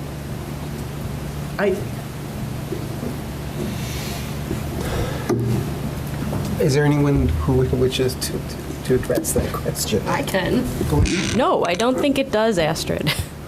I believe that what Mr. Reinhardt is telling you is he's talking about repairing the outside of the building, the systems of the building, but not the layout, not the living situation, not the services that are provided, not the safety issues. None of that is what he's talking about. And those are really the issues that need to be addressed. That plus the need to consolidate 2 facilities into 1 facility so that the sheriff can run his operations in an efficient and effective manner, in a safe and appropriate way. That's my opinion. We do as much as we can every day in the criminal justice system to monitor who is in our jail and make sure that it's the appropriate people, that it's that we're holding the people who are a danger to the community, that we're holding the people who have victimized our citizens, and that we're comporting with the law as the legislature in Springfield creates it. They create mandatory minimum sentences. They create requirements that we keep people in custody. And every day we look at that and we try to make sure we're holding the right people in custody. So this really is a question about the conditions that you just brought up and how we're going to hold the people that we have to hold. Stephanie, you have not had a chance to talk, so I'm going to skip you, Mr. J, so she can get a chance. Thank you, Mr. Chair.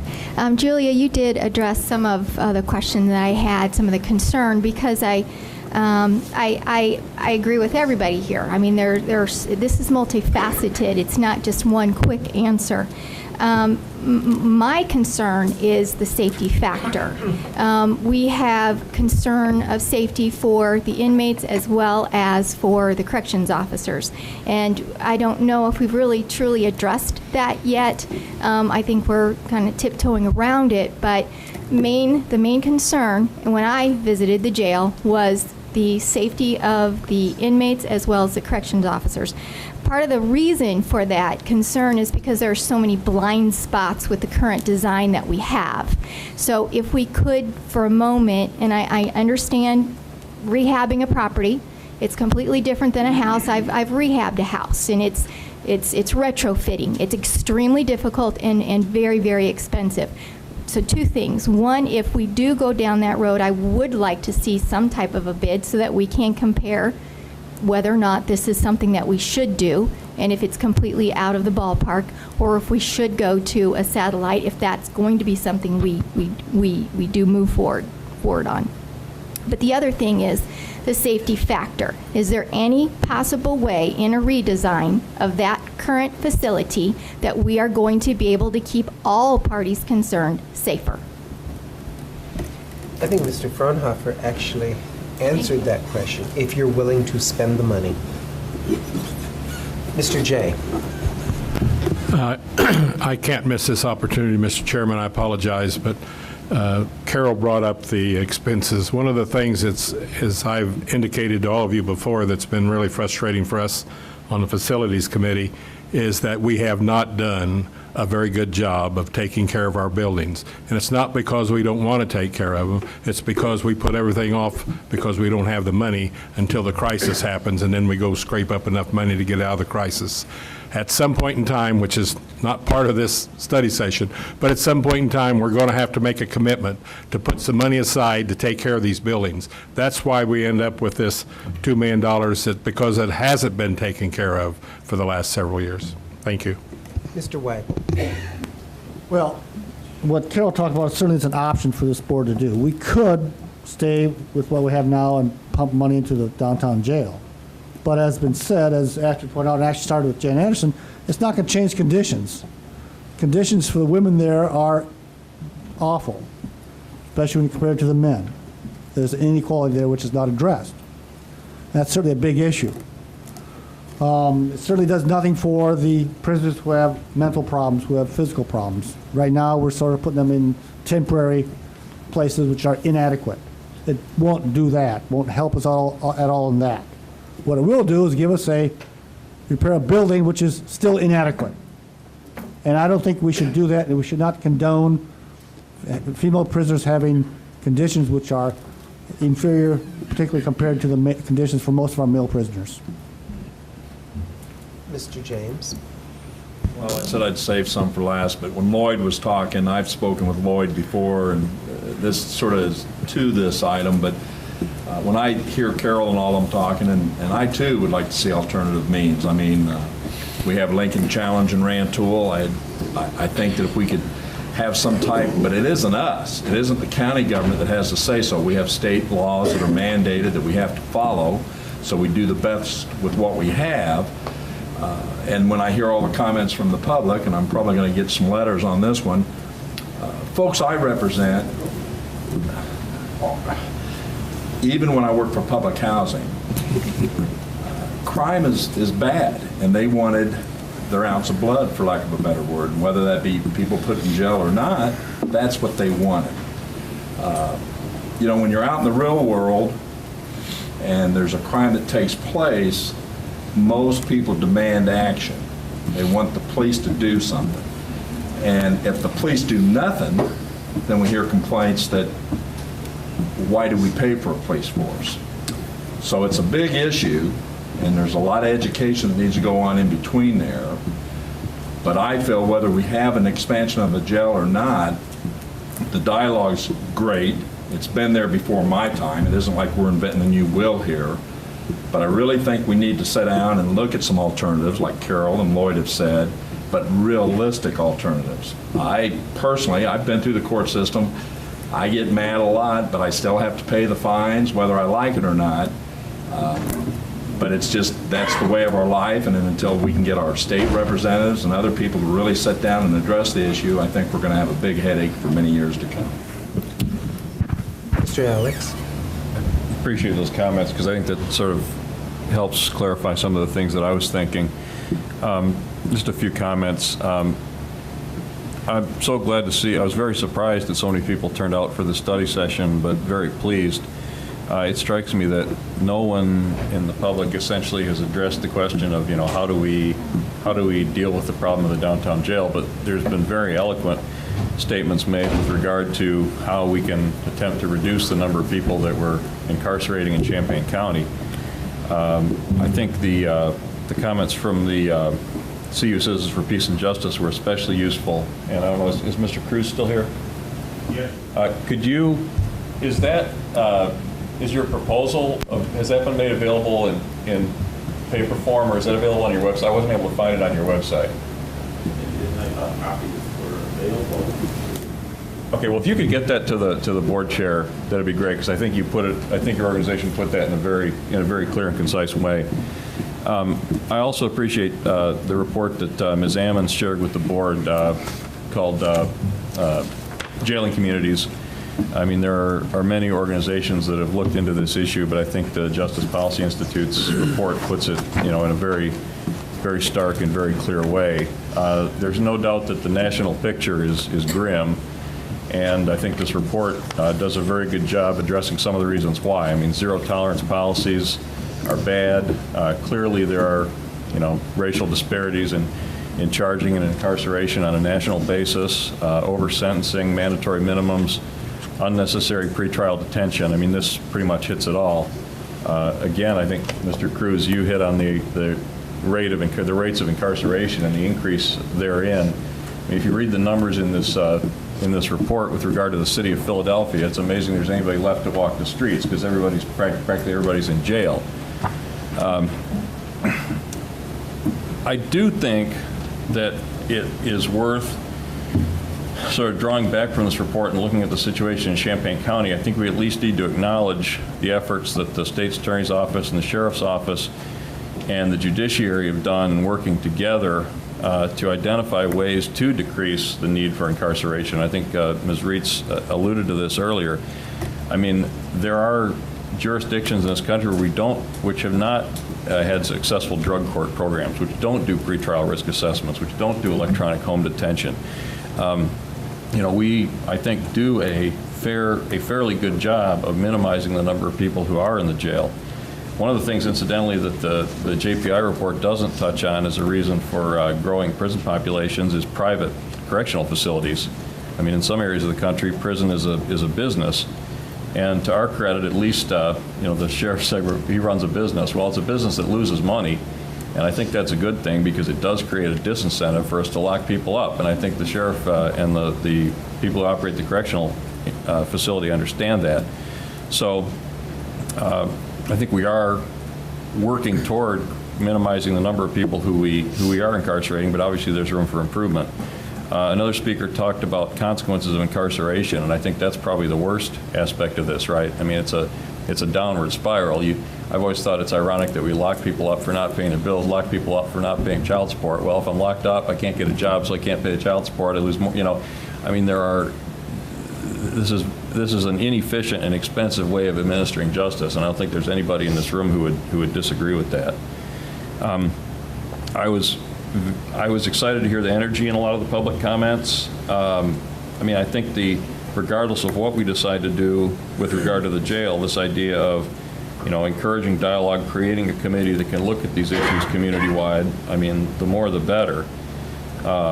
Reverend Bogan's comments I found really inspiring. I mean, to hear that there were programs in this community that were creating job opportunities for youth who didn't have other opportunities, and that those programs have discontinued for lack of funds. I mean, that's something that we hear, from every place in the nation.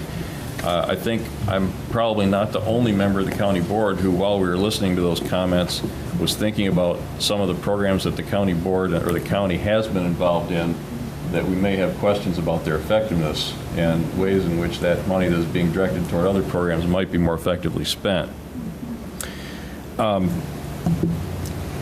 So I guess my message with regard to this, what I think everybody came here tonight to talk about, which was reducing incarceration, is, please continue to make those comments. I mean, Sheriff Walsh is not Sheriff Arpaio. I mean, I think there's a community, in the law enforcement community in this county is open to ways in which we can continue to reduce the rate of incarceration. I mean, if you look at the numbers, the jail population has gone reasonably steadily down since its peak, and it's not been as a result of, it's to some extent been a decrease in crime, but to a large extent it's been because of the work of all these areas of government working together to help make sure that the only people who are in jail are people who they think need to be there. So I guess all that being said, I'd like to move on to what I think is the sort of the more narrow focus for tonight, which is we've been talking about jail expansion, and I guess I sort of object to the term jail expansion. I think what we're really talking about is jail replacement. And I certainly am not enthusiastic about continually increasing the number of cells that we have. I think what we're talking about is ensuring that we're, ensuring the safety and health of the people who are incarcerated. And I don't think anybody's going to disagree that the downtown jail is essentially at the end, if not beyond the end of its useful life. So whether we're talking about remodeling the downtown jail, whether we're talking about retiring the downtown jail and creating new facilities out at the satellite jail, I don't think that we have a choice to do nothing. I mean, an incarceration-free justice system is just not going to happen, right? As the state's attorney pointed out, we don't make the laws. There's classes of offenders who are always going to have to be incarcerated. A gentleman earlier spoke about the Department of Corrections. I guess Governor Quinn has said, we're not going to close any facilities for now, so concerns about pushback coming from the state are unwarranted. The Civic Federation just published a report which I think was maybe more relevant to the county nursing home, but it's also relevant to this. They're predicting that in 5 years, Illinois' backlog of unpaid bills is going to be about $35 billion. I mean, the state is not going to be in a position 5 years from now from doing very little. So I think if we're not thinking ahead in terms of the bad old days when people waited in county jails for the majority of their sentence before the Department of Corrections even was willing to take them, those days could certainly be coming back, and through no fault of our own. So I think, at the very least, we probably need the jail capacity that we have, and we need to look into how we can maintain that jail capacity in a way that is safe and healthy and, frankly, respectful of the rights of the people who are, do unfortunately have to be incarcerated there. Mental health is a big issue. Mr. Cruz again raised this issue of people deliberately going to jail in order to get health care, in order to get a warm place to sleep, and that's ridiculous. And I don't mean his comment is ridiculous. I mean it's ridiculous that this is true. There's been an effort to dismantle the mental health safety net for the last 3 decades, and it's unfortunately been very successful. And the burden has landed on county jails. And when I toured the jail recently, it was pretty clear. I mean, the satellite jail, what they used to have as a booking facility, is now largely a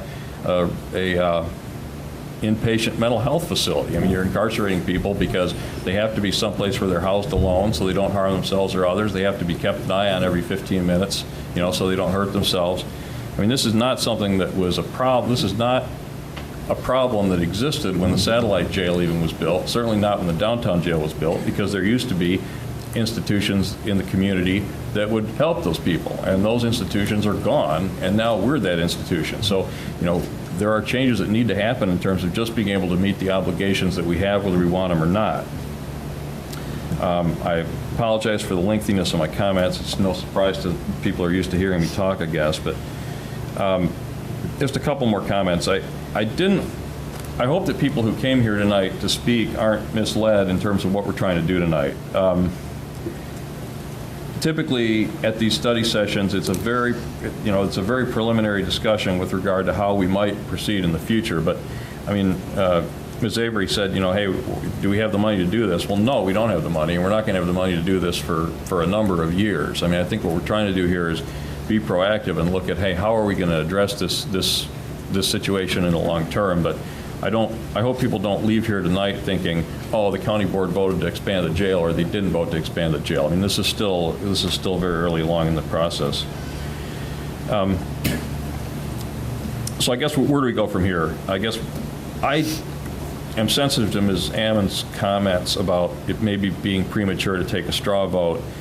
I feel, I mean, we probably will, and I don't actually know how I'm going to vote yet, but I am not opposed to the idea of replacing the downtown jail. I mean, I think we need to correct the situation of the downtown jail. Now, maybe we do that by remodeling the facility. Maybe we do that by consolidating the operations at the satellite jail.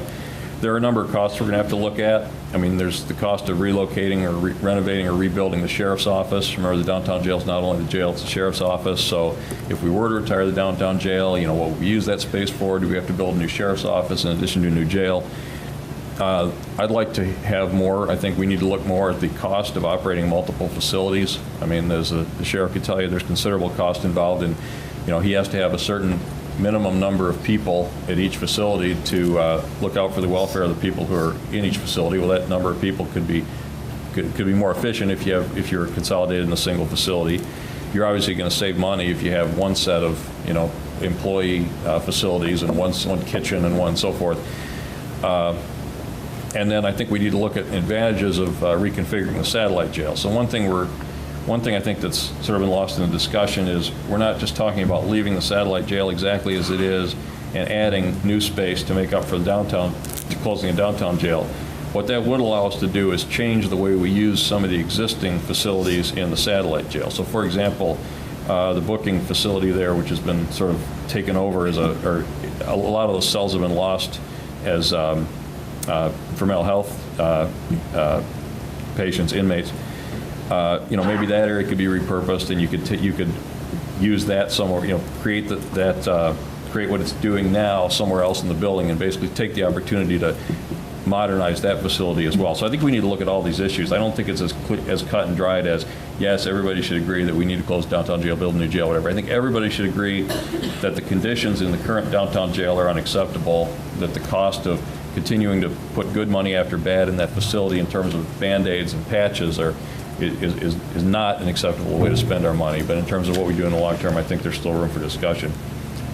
I guess the last thing I'll say, and I promise this is probably the last time I'll talk tonight, is I think something that's really important is, in the meantime, I mean, even if 100 people filled the room tonight and said, we love locking people up so much that we want to build a new jail, it would be years before we were able to do that anyway. So I think we need to review our contingency plans and start looking at what we would do in the event that we don't have a satisfactory replacement for the current downtown jail when we need one.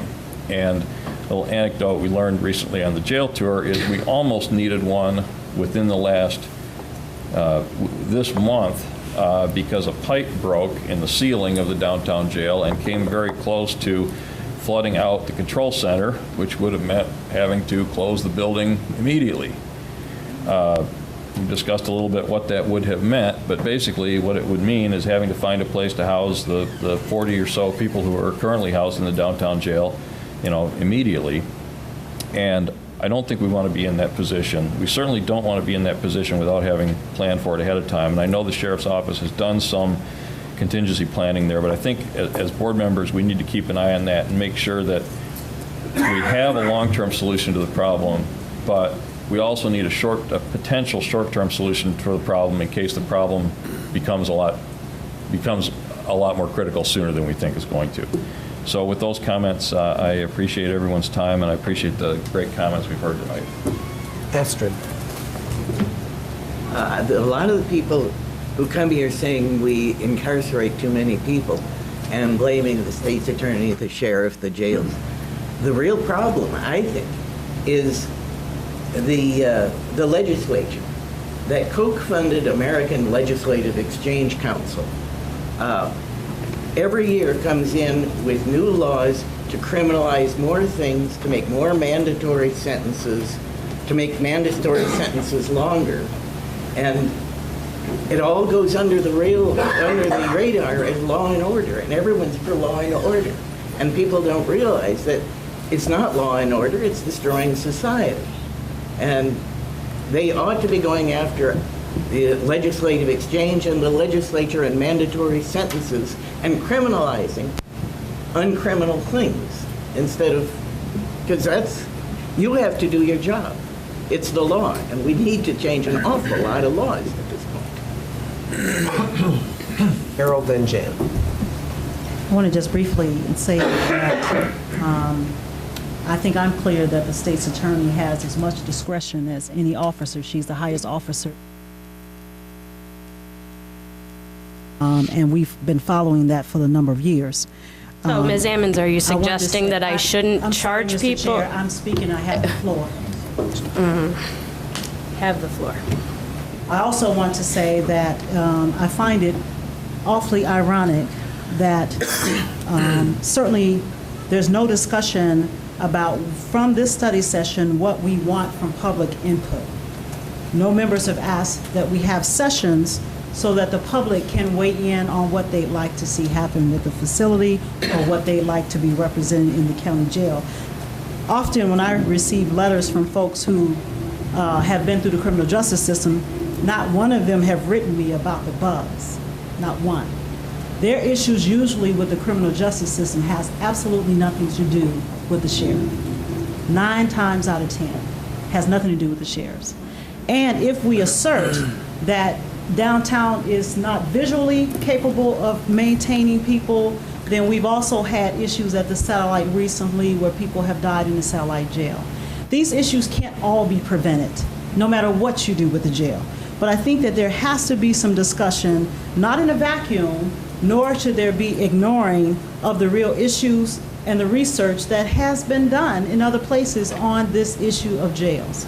We have not, as board members, said, hey, let me look at some of that research. Let me find something. I just typed in NACO's website. NACO has a plethora of addendums on what other counties have done on the issues of jails and jail expansion.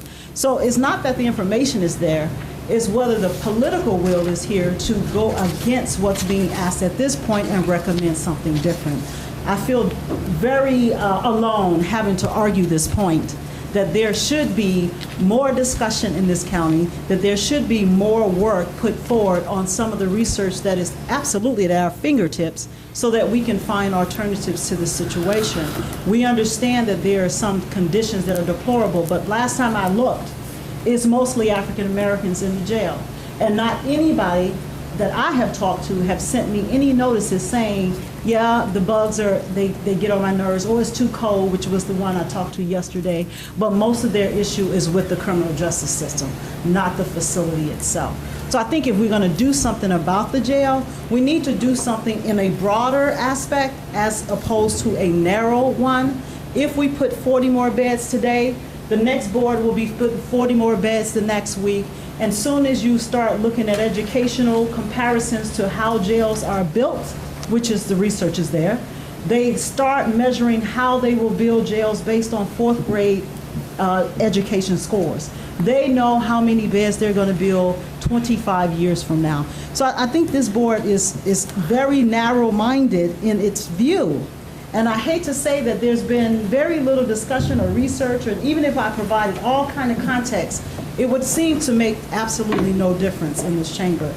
I can send many more responses to this issue, but I don't think it'll make a difference at this point unless there's some discussion. If this is a real study session, we should be actually asking for numbers and reports and things to help us make this decision. But what I hear mostly is how well the state's attorney is doing, the sheriff is doing a great job. That may be true, but that may not address the issue of incarceration in Champaign County, and it certainly doesn't address the issue of facility. I have posed actual numbers. I gave you the actual numbers of what we spent since 1998.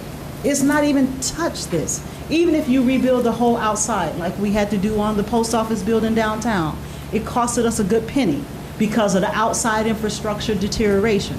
We had to do that because it's a historic building. It didn't cost us millions of dollars to do it, but at least if there's a will to look to see how we can prioritize these projects, then that changes. But the very nature and position that I'm looking at here tells me that this decision and my breath and my oxygen is a waste of time trying to present an argument to this body, because it appears to me that the decision and the notes and the votes have already been cast.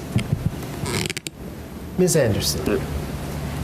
Well, it's obvious that we need more discussion. This is a beginning, and I did appreciate comments from the public, and then following up on what Alex has indicated. I find it really appalling, the number of people that are incarcerated, not only here, but within the country. But there were lots of programs that were thrown out, and we may not be doing them in large numbers, but since I've been on this board, since 2001, I've been the liaison from the board to the mental health board. And have to say that Illinois ranks way down on the bottom of states that put monies into mental health funding for community services. So we are really lacking in the state. However, we do, through the Mental Health Board, have a program of restorative justice through the RPC, runs that program. We have put quarter-cent monies into Parenting with Love and Limits, and part of that program works with the juveniles in the Juvenile Detention Center with the hope of reducing recidivism, and so far it's been a very successful program. Mental Health Court, I think someone said we only have 5 people, but I think it just started in a few months ago, and it took several years to get it up and going. We don't always have the control from this board to get these programs going, but that doesn't mean we shouldn't keep trying. But there are a lot of other players in the community that we have to work with in order to get that done. But I just wanted to point that out. Well, I guess the other comment I was going to make, every time I go to the mental health board meetings this last year, it is all of our agencies are getting extreme cuts from the state, or if there aren't, besides the cuts, their payments are being held anywhere up to 5 to 6 months, some even more. And some of our agencies are really feeling very threatened whether they're going to actually be able to exist. So it's not an easy climate to work in right now, but we do still need to try. But I think it is the beginning of discussion. We're not going to solve it all tonight, but we've got to keep going, and I hope people will keep being interested in the topic. Mr. McGinty.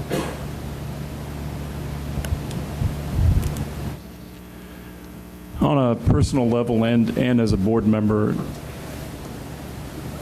I'm disappointed in Carol's assertion that we come to things like study sessions closed-minded. I've been to a lot of study sessions. I've changed my mind along the way. To assume that, it sure sounds to me like she may be the only working board member here, which I think is just not right. Like others who have come here with their opinions, it's been very interesting hearing them all. Mr. Alex went through a long list of examples of that. And that's why we come to these things. If this board is not interested, then why are so many of the board members here? Maybe the most populated study session that I can remember. Pretty damn good discussion, too. Long way to go. I think there's a long way to go. My mind isn't made up on how to do this. You know why? Because I don't know enough about it. That's why I'm here. So Carol, please get off your high horse about this and look at the situation as a whole. My mind isn't made up. I don't think other board members' minds are made up. I've been to NACO. I've gone to sessions on this.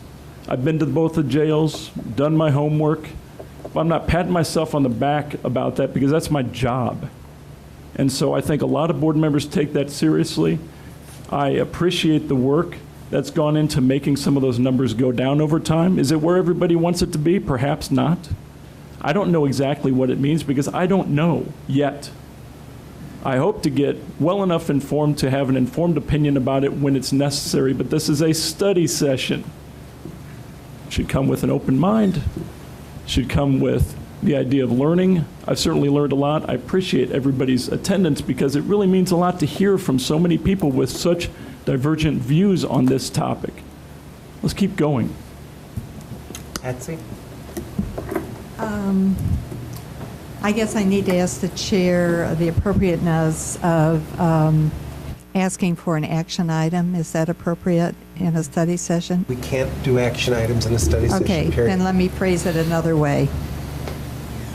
Listening to Mr. Alec's summary and all of the comments this evening and juxtapositioning them against this Jailing Communities report and then further investigation I did based on the references in that report, it seems to me that it would benefit all of our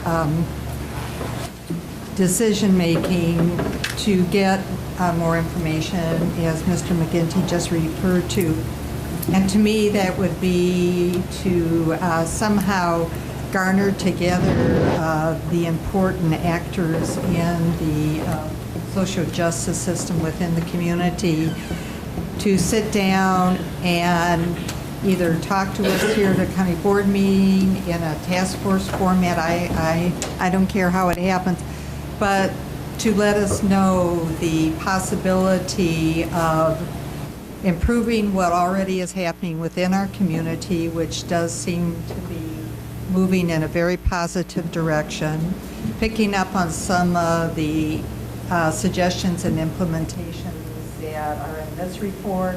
I went to the State of Washington Institute of Public Policy and looked at a number of theirs. Even though it's the State of Washington, there's many things that we can glean from those suggestions and just see how probable those are if in fact some of the monies that might potentially be used build, renovate, expand, whatever the board's final decision is on. If those were redirected, just what is the economic efficiencies of doing that in relationship to then what might need to happen in relationship to any on the jail? I don't think we have that kind of parallel information. We have the sheriff's report, which is very complete, but we have a juxtaposition report that helps us get a better handle on what are some of the that we potentially could be doing and expanding in this community if in we redirected some of those funds. So since I can't move for a task force, I hope that opens it up. Maybe policy chair and chair of social justice might get that on a future county board agenda so that we could shape that and get some more information for the board so we can make a really constructive decision. Let me comment on that. I've been very silent this evening as I'm chair, but I'm going to comment on something. This Justice Policy Report. Virtually everything in that report we have been doing for a long time. We have a very large adult diversion program. We have a home confinement program. When people talk about citations for city offenses and people have to go to jail, both Urbana and Champaign have been doing signed citations for 15 years. People are not paying attention to what's actually happening in the community. That has been going on for decades. It bothers me when people make assumptions that simply are not there. No money for the Boys Club. Well, the quarter-cent money that we have in this county that was created by this county board goes to the Boys Club. I'm very disturbed when people act like the county board has done nothing. We do spend a great deal of money on prevention, but restorative justice, right there. There's the person who does restorative mental health court. There's the person who did it, who founded it, who created it. And we've heard nothing but attacks tonight. That's in these reports that we should be doing. Well, that we are doing those things. It bothers me as a liberal to hear this kind of statement about the county. My natural position as a criminal defense attorney is to be a liberal and fight with the prosecutor, and Julie and I have had more than our share of arguments. But I think it's important to give credit to the sheriff, to the state's attorney, to the judiciary, that we have done the stuff in that report. Now, if the county board wants to come up with a lot more money to start funding more officers, because these are not inexpensive programs, that's a possibility. The county board rarely can come up with money for things. We don't have money right now for this project. Everyone knows it. This is why we're looking at it now. We know there's no money right now. It's going to be at least 2015, if not longer. But you have to start planning and making some decisions, whether you're going to have the jail downtown, whether you're going to have it just out to the satellite, whether you're going to try a combination of things. But you have to have the discussion. To have the discussion is not to foreclose options. There have been no options foreclosed. None. First of all, we can't take action at this meeting. There's no action that we can take that can bind the board. So I'll use there's paranoia operating in this body regarding this issue. I'm also disturbed by the notion that unnecessary jailing. There's a thing called the separation of powers. We have a judiciary, we have an executive, which is the prosecution, we are the legislative. We do not control who goes in or out of that jail. We don't have the legal ability to do so. The state legislature passes laws. They are prosecuted by the prosecuting attorney, who is a state officer, not a county officer. And our judges rule on law. They hand down sentences that are in comportment with the law. When we say unnecessary, what I hear from people about unnecessary is, why was that person released on bond and committed another crime while on bond? I hear it all the time. It's a continuous problem. People who are released even on recognizance for fairly minor offenses, they're back in the system 3 weeks later, having done it again. There is two sides to this story regarding unnecessary incarceration. I know that in this county we widely use recognizance bonds for all sorts of offenses, misdemeanors by and large, but there are others. I don't see, there's this notion out here that we're jailing jaywalkers. How many jaywalkers are in the jail, Sheriff? There are none. In fact, there is one person in there only today on a city charge, only. And why? Because he's been found in contempt of court? Most likely failed to appear contempt. You don't go to jail in city offenses. They're not jailable offenses. They are if you are found in contempt. You can be found in contempt of court for any number of offenses, including civil offenses. Not paying your child support can get you found in contempt. We need to understand that we are not jailing people for jaywalking, for minor misdemeanors. I've been practicing this community for 26 years. I have done more misdemeanor cases, our office has, probably than just about anyone in the county. And I have never had, for instance, a pot case, a marijuana case, where it's a class C, B, or A misdemeanor. I have never had a judge sentence anyone to jail on a first offense for that offense. Never seen it happen. Knock on wood, I hope it doesn't happen tomorrow, but it doesn't routinely happen. We don't have room in the jail. It is not a good use of the jail. The judges know it. There are much better approaches, such as requiring community service, requiring drug treatment, requiring some education, mentoring. All of these things are in use in this community. It is not as if we routinely throw everyone in jail and we do nothing else. I'm bothered by some of the notions that are being spread in this meeting because they're inaccurate. They're a disservice to a very legitimate issue. There are problems in the system. Anyone who thinks that they're not is foolish. The sheriff knows there's problems. Julia knows there's problems. There are no perfect systems, and they're constantly working to make sure it improves. I guarantee you, no one wants innocent people in jail. No one can live with the consequences of that. People do not sleep well if someone's in jail who is innocent, who has done nothing wrong. It is not good for the system. It is not healthy. To assume that people don't care, I think, is very dangerous. I think it's a disservice to good public servants who try very, very hard to do the right thing. They're not perfect. No one is. There are no criminal justice systems or civil justice systems that are perfect. We do incarcerate a lot of folks. There's no question about it. I am not pleased by all the incarceration. And I don't always agree with the decisions, but I don't think we should paint with such a broad brush to assume that we have one person called it mass incarceration in this county unnecessary. There isn't mass incarceration. The numbers don't support the idea of mass incarceration. And the necessary? If, let's say, someone does drive on a revoked license, and they do it, they get released, they do it again and again and again and again. At what point do you say, well, gee, the community service isn't working, maybe we need to have them in jail and teach them a lesson? How many times, because DUI is nonviolent as an offense. Is it the third time or the fourth time? And let's say we say it's the fourth time. But you say, well, it's unnecessary. They're nonviolent. They don't harm the community. Well, the person on the fourth time that gets killed by the drunk driver might not feel the same way.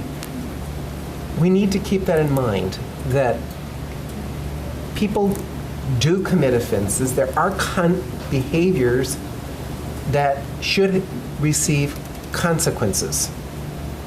And that may be the biggest problem we have in this culture right now, is that there are a lot of people who don't think there should be consequences for behavior and misbehavior. And I think it begins even in the elementary school level. I'm a former school teacher. Most of you don't know that. I was a teacher before I was a lawyer. And I always believed that students needed consequences. They needed rewards for good behavior, but there needed to be consequences for negative behavior as well. And I think much of the culture has lost some of those values, and that accounts for some of it. We, as individuals, are responsible for our own actions, and we need to acknowledge that every now and then in these public meetings. That being said, Ralph, did you have a question? No, I don't have a question. I have a sermon of my own. Well, go ahead. Well, it behooves us, in my opinion, to consider only those things about which we can act and do something. We have nothing to do with the criminalization of minor offenses, minimum sentences, the closing down of mental facilities, all of that stuff. But we can do something about what happens to the people that get tangled up in all of that and get dumped in our jail. And I think those of us who have visited the downtown jail and those of us who have listened to what's been said about the downtown jail realize that it is a very bad place and totally inadequate and very expensive to correct. So our decision is going to be, we're going to have to do something. What are we going to do? Are we going to try to rescue that downtown jail, or are we going to add on to the newer satellite jail, which is really the central jail, and which was constructed with foresight, intended to be addable onto? In other words, we can do something out there. Now, to get upset about the fact that the criminal justice system doesn't operate equitably, that certain classes of people are bearing more or have a larger population in jail than other classes, all of that stuff is something about which we cannot do anything. It's done through other governmental agencies. There are minimum sentences. Our people have to do that. So let's just sort of calm down and concentrate on what we're going to do about our jail. Thank you. Mr. Carter? I'm going to be brief. We've got time. No, but we talked about this, Tom. You and a few others that liberals that get together and talk. This been going on for a while. This is nothing new. And we got to the fact now everybody's getting all upset. No, they should be. We know what we have in place to combat this problem. That we've been knowing, it's been coming down the pipe for years. That we were going to be where we are tonight, sitting right here, talking about this situation. We knew this. But yet still, we never taken time to sit down and really put any program together or even talk about it. Just even get something on the board to come back, to confront these problems. This is what they should be aiming. My son was born and raised here. He almost spent 20 years in the Navy.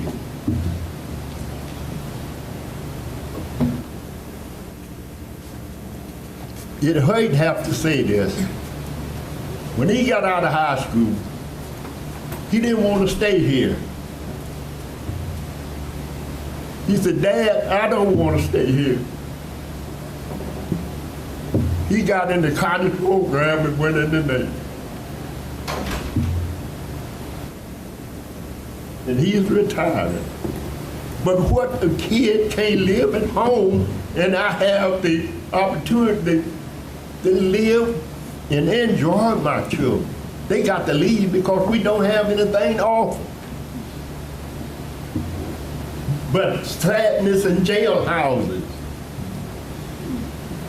Come on, you all. This is not no problem come up yesterday. This has been existing for a long time, and we sat here and did nothing to combat this. So people should be angry. When I can see, read the news that the school over in Iraq is getting air conditioners.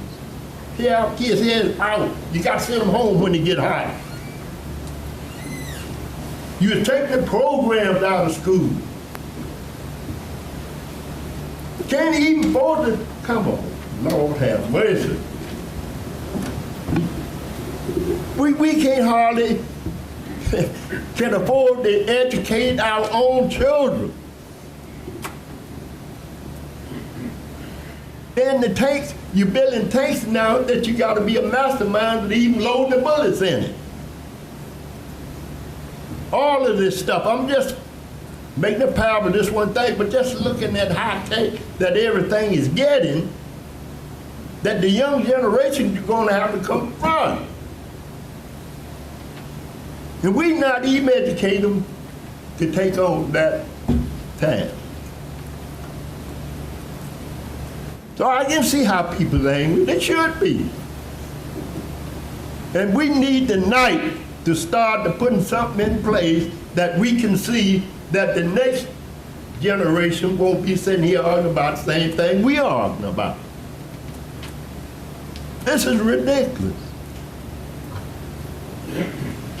This is plumb ridiculous, ladies and gentlemen, and I'm on a hush, but I hope before we leave here or get through with this study, we can say, well, we got something to put in place or working on something to put in place that deters this problem we have of sending our young men and women to jail. Thank you.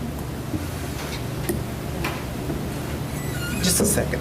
Mr. Richards is the one person I don't think has had a chance to talk, so I'm going to call him and then Carol. Well, I was just going to say, while I do think that it is appropriate for this legislative body to be determining what kind of future jail system that we want to pay for, I don't think we've done a very good job of staying on our agenda tonight. And at some point, I would like to talk about the pre-built expandability of the satellite jail and operational issues and trend analysis regarding future needs. I don't disagree with you. Okay. Julia, did you have a comment you wish to make? I only would say that if any board members want to talk with me about the programs that we have ongoing, I appreciate Ms. Anderson noting the court diversion program that we have through the Regional Planning Commission, which is funded by quarter-cent sales tax money. I'd be happy to talk about Parenting with Love and Limits. I'd be happy to talk about Mental Health Court, which I am involved in. on a weekly basis. I'm the attorney who handles those cases. I'd be happy to talk about drug court. I'd be happy to talk about my adult diversion program. I'd be happy to talk about the funding that the county puts forth for the Boys and Girls Club. I'm involved in the decision-making as to how you spend the quarter-cent sales tax money. I'd be happy to talk about all of the programming that we have and the efforts that we make to keep particularly juveniles out of the court system, as well as adults. I had mentioned to Mr. Betts when we were talking about this issue, and this is very early on, of course, but at some point, if we get moving forward in this process and there's a discussion about funding, I think the county board should be very proud of the process that you have as far as the quarter-cent sales tax funding for juvenile delinquency prevention. That is absolutely unique in this state. I go to conferences, talk to my fellow state's attorneys, other people involved in delinquency prevention, and they're very impressed with the fact that we actually set aside tax dollars to fund juvenile delinquency prevention programs.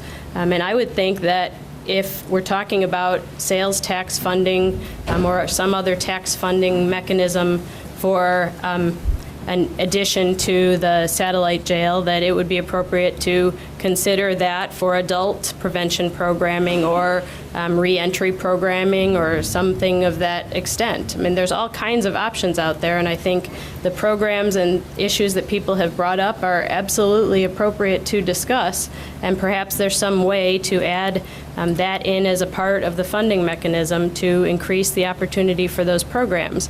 But again, I am absolutely available to all of you to discuss these programs that I'm very involved in and absolutely committed to. It is not my purpose here to suggest that there should be an increase in the jail bed space so that we can fill it. That's not the point. The point is it's a facilities issue. It's a tragedy, as Ms. Berkson had suggested, about the way that women are living in our county jail facility, the way our mentally ill individuals are living in our county jail facility. And there was a comment earlier about why are we keeping mentally ill people in jail? Well, I'll give you an example of one of the people who's mentally ill, who's in custody currently. The individual who jumped up at the train station and slit the throat of the gentleman who was waiting for his train. He's mentally ill and he's in our jail. Where else should he be? He's waiting for evaluation and most likely a bed in a state facility. And until then, he's not safe to be outside of our jail facility. An individual who set fire to houses in his neighborhoods, and his neighbors put together a petition, 3 pages of signatures saying, please, Ms. Reeds, hold him in jail. We're afraid of him, and he's mentally ill. And he's waiting a bed in a state facility. So when we're talking about mentally ill people, these are people who have committed very serious, violent offenses, and for whatever reason, we have to wait until there is a space for them. And these very dedicated and wonderful women in the back of the room here who've sat quietly are the ones who have to deal with them on a day-to-day basis, as well as the gentleman in uniform. That's what this discussion is about. So again, if anyone wants to talk to me about the programs that we have, I'm happy to talk with you, because we do have them, and I'm absolutely committed to having more. Would you like to talk about the expandability of the jail? I would be happy to start the discussion. When the facility was built in 1996, great thought was put into how we could expand it. What I've shown you on that recreation of the expandability is a concept that I've took off of 2 or 3 different drawings that we have seen throughout the years. There was actual hard piping, mechanicals installed in the building when it was put in for expansion to the east of it, with water mains and other sewer mains and stuff, so we would not have to rip the guts out of the building if it was ever attached onto, okay?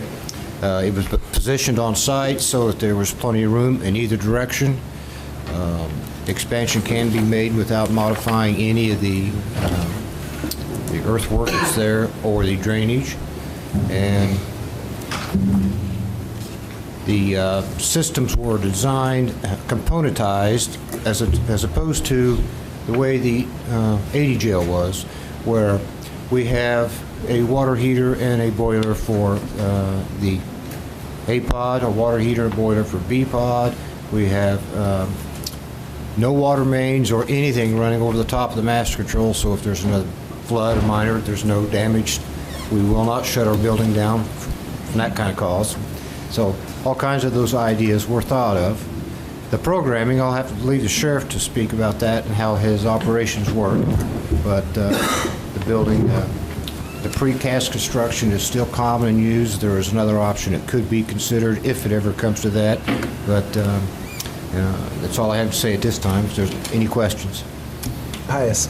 Well, Alan, you haven't spoken about the administrative expansion area. Are the mechanical designed to go in that direction, or is that something different? There's nothing inside the building that's headed that direction, with the exception that most of the mechanicals are entering the building at that location. So an expansion there doesn't mean we have to tear the inside of the building out again to get the utilities or whatever's necessary to that north side of the building. But you already said that that'd be a logical place to add on an administrative part. That is correct. Comments regarding programmatic need? Yeah, in terms of programs, I tried to outline everything for you guys to think about, but in terms of programs, the two ladies in the back are the key players in this, and that's the medical and mental health. That is the biggest factor that we deal with every day, and when we design a new jail, we are going to need professional planners. I have an idea in my mind. I want a lot of glass and things like that, but we're going to need a planner and probably an engineer or architect to actually sit down and tell us what can be done either at the satellite or if you decide downtown, and then what it's going to cost. In terms of programs, that is, and I've tried to address that is one of the issues. If we consolidate all of our facilities out at the satellite, then all the programs that are currently available to the men, everything from church, library, Lieutenant Cravens can address, I think we have 13 different programs, will be, is that the right number? Yes. Okay. That would then be available to everybody, including the females. You want me to cover everything or just that? The stage. Okay, thanks. I'll try to be brief. Frankly, Stan, Ralph, Chris, and Astrid, you covered a lot of what I want to do. Who controls who's in jail? I can tell you right now, it really isn't me. We are sort of the funnel. The system puts it in. I understand what you're saying about the system, and a lot of folks have left. I agree with 90% of what was said here, and Mr. Betts and Ms. Reitz hit it real well. We do a lot of those things. There are 2 people in the very back of the room, and there are 4 of us in uniform that really make an effort to make sure we don't have the city offenses, we don't have the minor bonds, we don't have the people that really need medical care, we don't have the guy who's just a little out of it, so he urinates on my front lawn today, and then tomorrow on Tom's front lawn. Law enforcement has to do something. If it's mine. Okay. I've talked to you guys about this over and over. That is our biggest problem. It's not that we like people in jail. I will give her credit. I have never once called her, and I call her real regular, and I say things that most sheriffs won't, and I'll say, this guy doesn't belong in jail. His bond is low, it's a minor thing, or he's got mental health problems, or whatever I say. She always, and Steve Ziegler, always look at it and try to get those people out, or at least tell me why we can't do it. So, okay, I'm off that soapbox. It's your money. You guys decide what you want to do. I think the downtown facility is, it's terrible. It's become worse because in the last few years, our problems, our mental health, our medical issues have become much worse. The ladies, it speaks for itself. They should be treated the same as men. I can't put them at the satellite. If I put them at the satellite, I lose too much jail space. It just won't work because of the separation required. I wish I could do something. I wish the legislatures would call me and say, Dan, what do you think of this law? Should we have this mandatory minimum? Certainly no judge ever called me and said, Dan, the EHD program that you guys really started and pushed, we don't like, you can't use it anymore. So we're doing what we can. I think the problem is getting critical, not tomorrow, but as I think Brendan pointed out, this is a long process. Even if you folks said today, Dan, here's a blank check, do whatever you want to do, by the time we get the studies, the architect, and the thing built, we're talking, John, I would assume 2 to 3 years, more likely 3 years down the road. That's correct. And we're going to spend more money on the old facility, which is fine if that's what you want to do, but we need to do something, not tonight, but soon, because it's not getting any better. I don't know, you guys have covered all the stuff in here. I'll be happy to answer any questions. I don't want to keep you here late covering the same things that at least one of you have already talked about. If we consolidate, there are certain advantages. I've put that in here in terms of our programs, in terms of our staffing, in terms of just the command. I mean, I'm downtown, as is a good part of the command. Some of it's at the satellite. Any business, I think, is much more efficient if the managers, the workers, and in our case, the inmates are all in one facility. It just makes things work better. I'll try to answer questions. 2 ladies in the back are here. If you have anything you want to ask about medical or mental health, they'll answer it much better than I. And Lieutenant Cravens can probably answer any questions about statistics or who's in jail today. Last thing I'll say other than answer your questions, the document I put on your desk, Kirk Bedwell, who's one of our computer wizards, the first couple pages are summaries of over the years. The last and there's some stuff about probation. I thought you might be curious, but the last page is really what I look at on a daily basis, and that's the snapshot. That's who's in jail today. Downtown 50, satellite 171, on EHD 19 or 20. When you look at these numbers, they may not make sense because you'll see a lot more criminal offenses than you see inmate numbers, and that's because the same inmate in the same case may be charged with multiple offenses, or very often he has totally separate offense dates and all sorts of charges.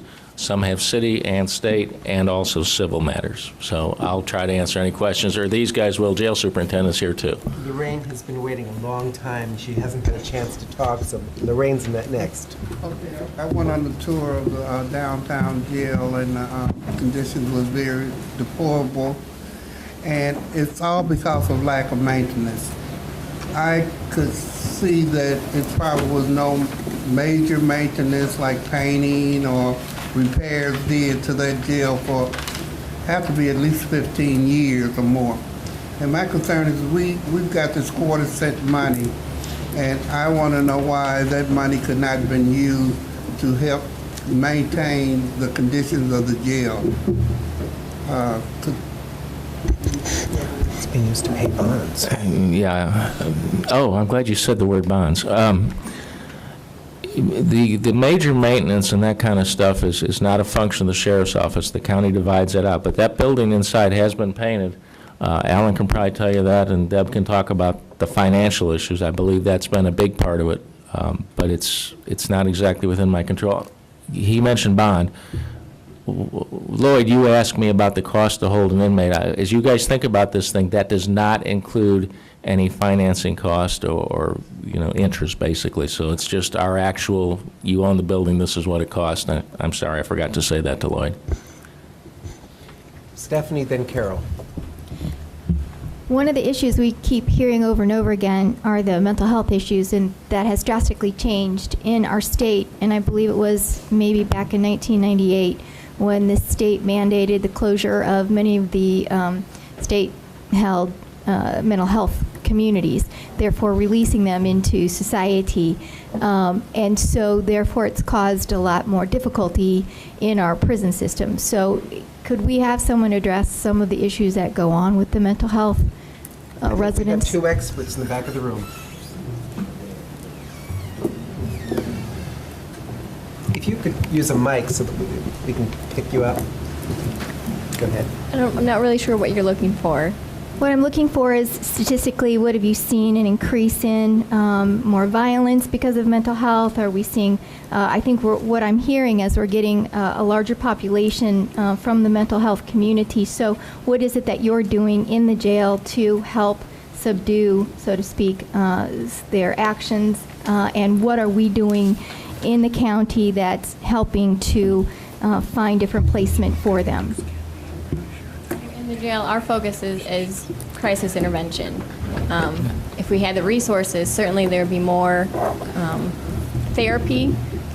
Stabilization is really all that we can do. If that's with medications, but we have to weigh the pros and cons of medicating someone who has no means to continue that medication on the outside, which would be very hurtful for that inmate to start and stop certain medications.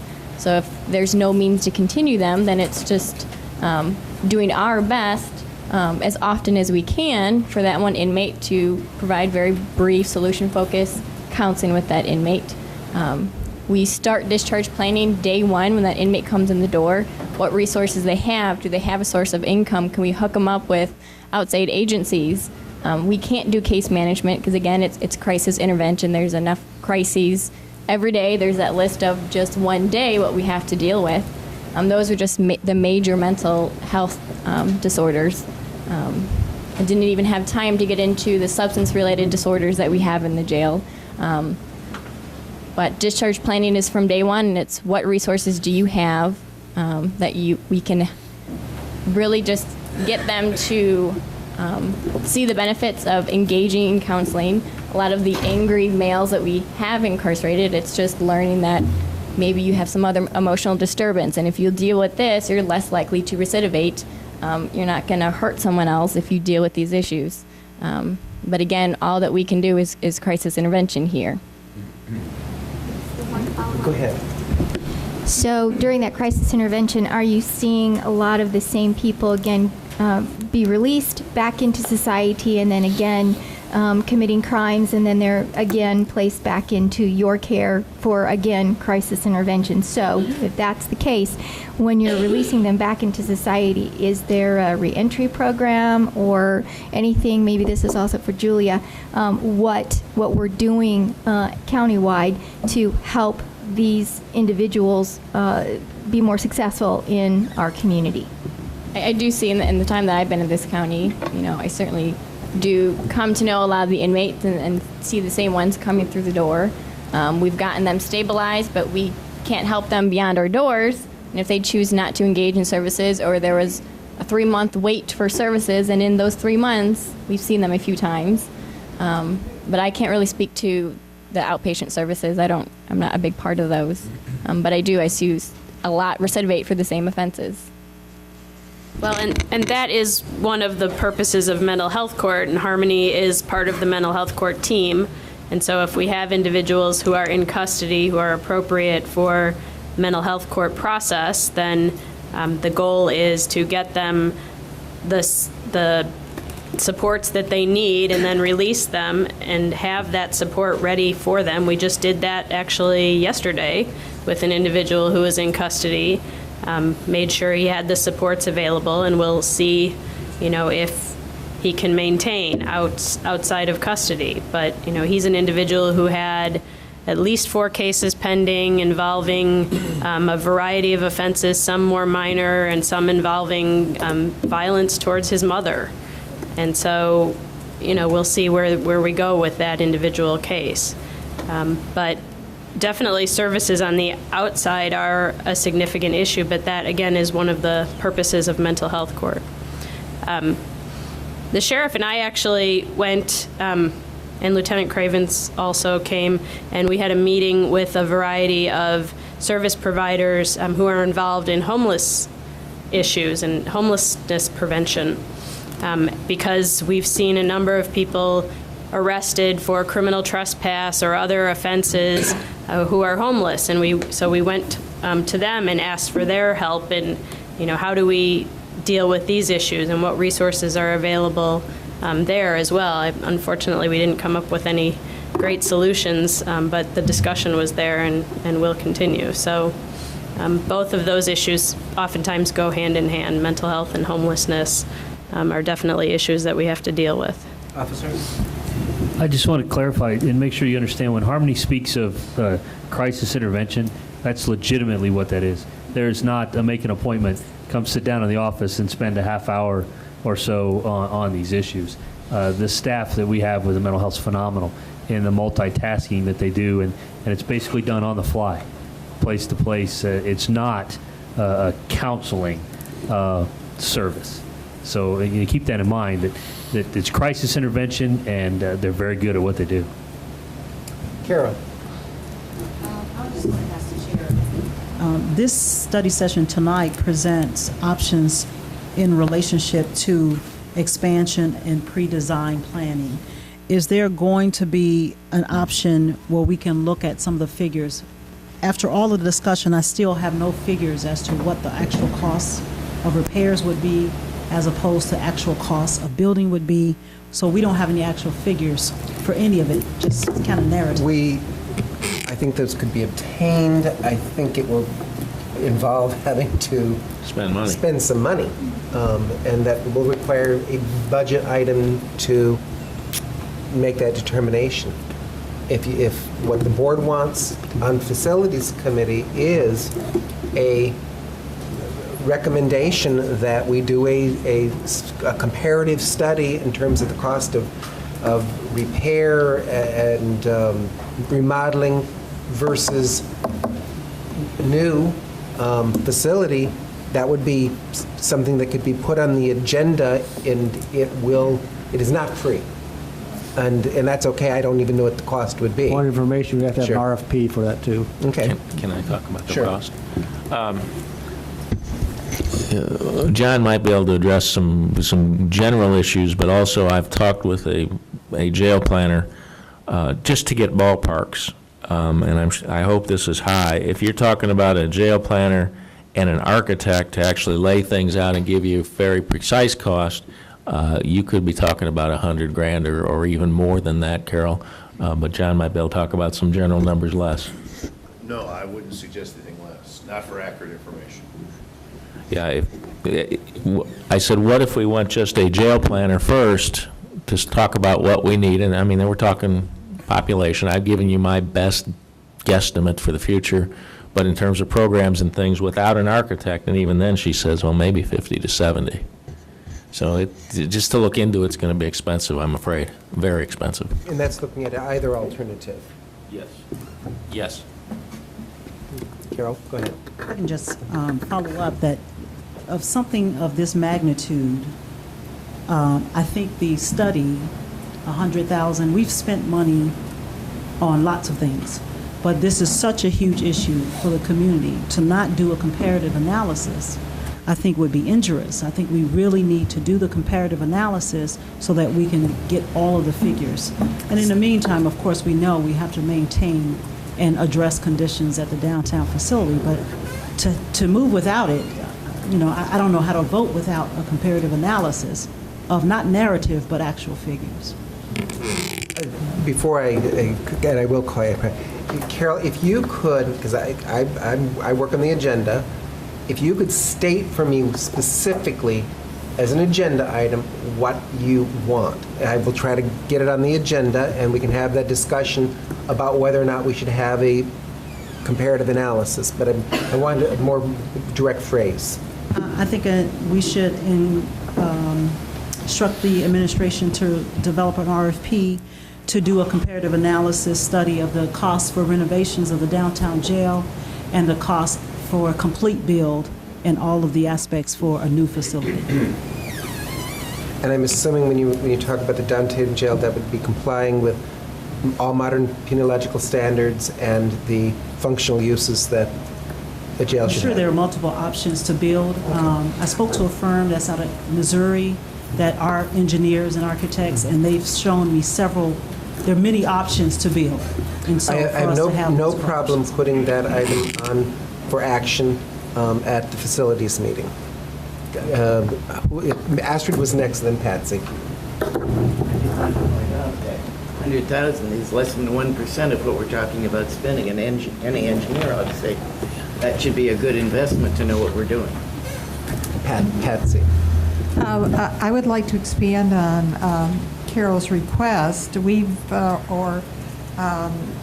the conversation this evening has been not only adding a floor, but also renovation of it in its present footprint, and it would be good to have those comparisons, but it's not clear to me in the descriptor. I haven't heard any coalescing in the number of beds or what amount of expansion people are interested in. And, I mean, we know what the sheriff wants from his recommendation, but I still have, personally, I still have problems with that recommendation from the perspective of not being a parallel conversation about what I mentioned before in expanding the programs that are presently in place. How can we make those more useful? Maybe in fact making those more useful, we might find ourselves in lesser need for how much expansion. Considering that part to me is still missing, and why I have. That you're not going to get an RFQ for, though. I mean, Yeah, that's. I know, but it's still, I think, a very integral part of it. And I just have an information. Reading their statistics here. I see 7 women are listed. I'm a little confused. I thought there were no women in satellite. We don't house them normally. A woman could be there who has just been recently arrested, awaiting arraignment or something like that, and then the other issue, because of this, our needs, we now occasionally will house women in the book, house them there for longer periods of time because we have no place else that will accommodate their medical or mental health needs. So we do now, and then we have our own unique way to put up some separation, which gets quite weird looking. I appreciate that clarification. Can I? I understand what you're saying, Carol. Can I make a suggestion? If you're going to do this, I think you also need a needs analysis and a jail planner involved in this type of stuff, not just the architect or engineer. So they may talk about some of the things you mentioned, Patty, but I don't know that they'll go into a whole lot of detail. And just one other thing, so nobody jumps on me, although they might anyway. When I called and asked for architect and planner together, I didn't say we wanted 2 different plans, so I'm just guessing that would raise the cost significantly above the 100 that I said. Mr. Alex? I think I'm hearing some degree of acceptance on the board's part, or consensus on the board's part, that the conditions at the downtown jail aren't acceptable. I think everyone would acknowledge that there's not enough capacity in just the satellite jail to hold the current population as it says. So, I think it seems to me there ought to be agreement on the fact that we need to do something to replace those facilities in the downtown jail with something that's more modern, more usable. I think that what I'm hearing now is sort of a dispute over where this project ought to start, right? Does the project start by saying, okay, we acknowledge that's a problem, therefore we need to expand the satellite jail and close the downtown jail, or are we not quite ready to go there yet? Do we feel that the project ought to start earlier? The project ought to start not with how do we do that, but how do we solve the problem, which could include the possibility of remodeling the downtown jail. And that would be based on, the costs of relocation, the cost of running multiple facilities, the cost of reconfiguring the jail itself, the transition costs associated with having to house the people in the downtown jail while we rebuild it. I think I don't know how much work we have to do to get to those numbers before we realize that it's probably more cost effective to do it at the satellite jail. That's sort of my gut feeling, but I will concur that we don't have numbers at this point that indicate exactly that. Would you agree with that, Tom? I agree that we don't have specific numbers. I, however, agree that the satellite jail it's the most useful spot for add-on. I think that the downtown jail is obsolete, and my own view, listening to Mr. Frunhofer, is it's going to be much more expensive to repair than it is, and to remodel than it would be to build new. Well, I'm sorry, is that really what he said? That we're having this discussion here. What I heard was it'd be much more expensive to add a floor, but that the cost would be comparable remodeling a downtown jail versus adding capacity at the satellite jail. Could we get a clarification on that?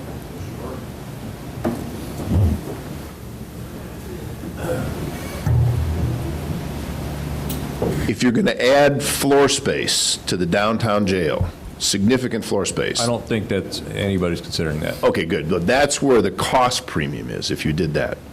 If you decide to simply just do an interior remodeling, and if you take the cost of an interior remodeling and you add the cost of having to house the inmates someplace else, that could be comparable to new construction. That's something you'd have to study. I think the problem is that always when it comes to the question of efficiency or trying to get to these solutions where you have the right facilities for women or you have the right medical facilities and the right mental health facilities, it's going to be a lot easier to get that done without the constraints of the existing footprint of a jail that was never intended for that. In the existing jail, there were provisions for women. It's just not enough.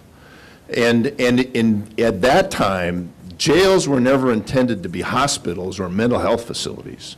That's really the trigger that you're up against. It's the change in the need in your county correctional facility. Well, did I answer your question? Yeah, absolutely. Thank you. I guess what I would ask you, Chris, is what would you like us, if anything, to do tonight?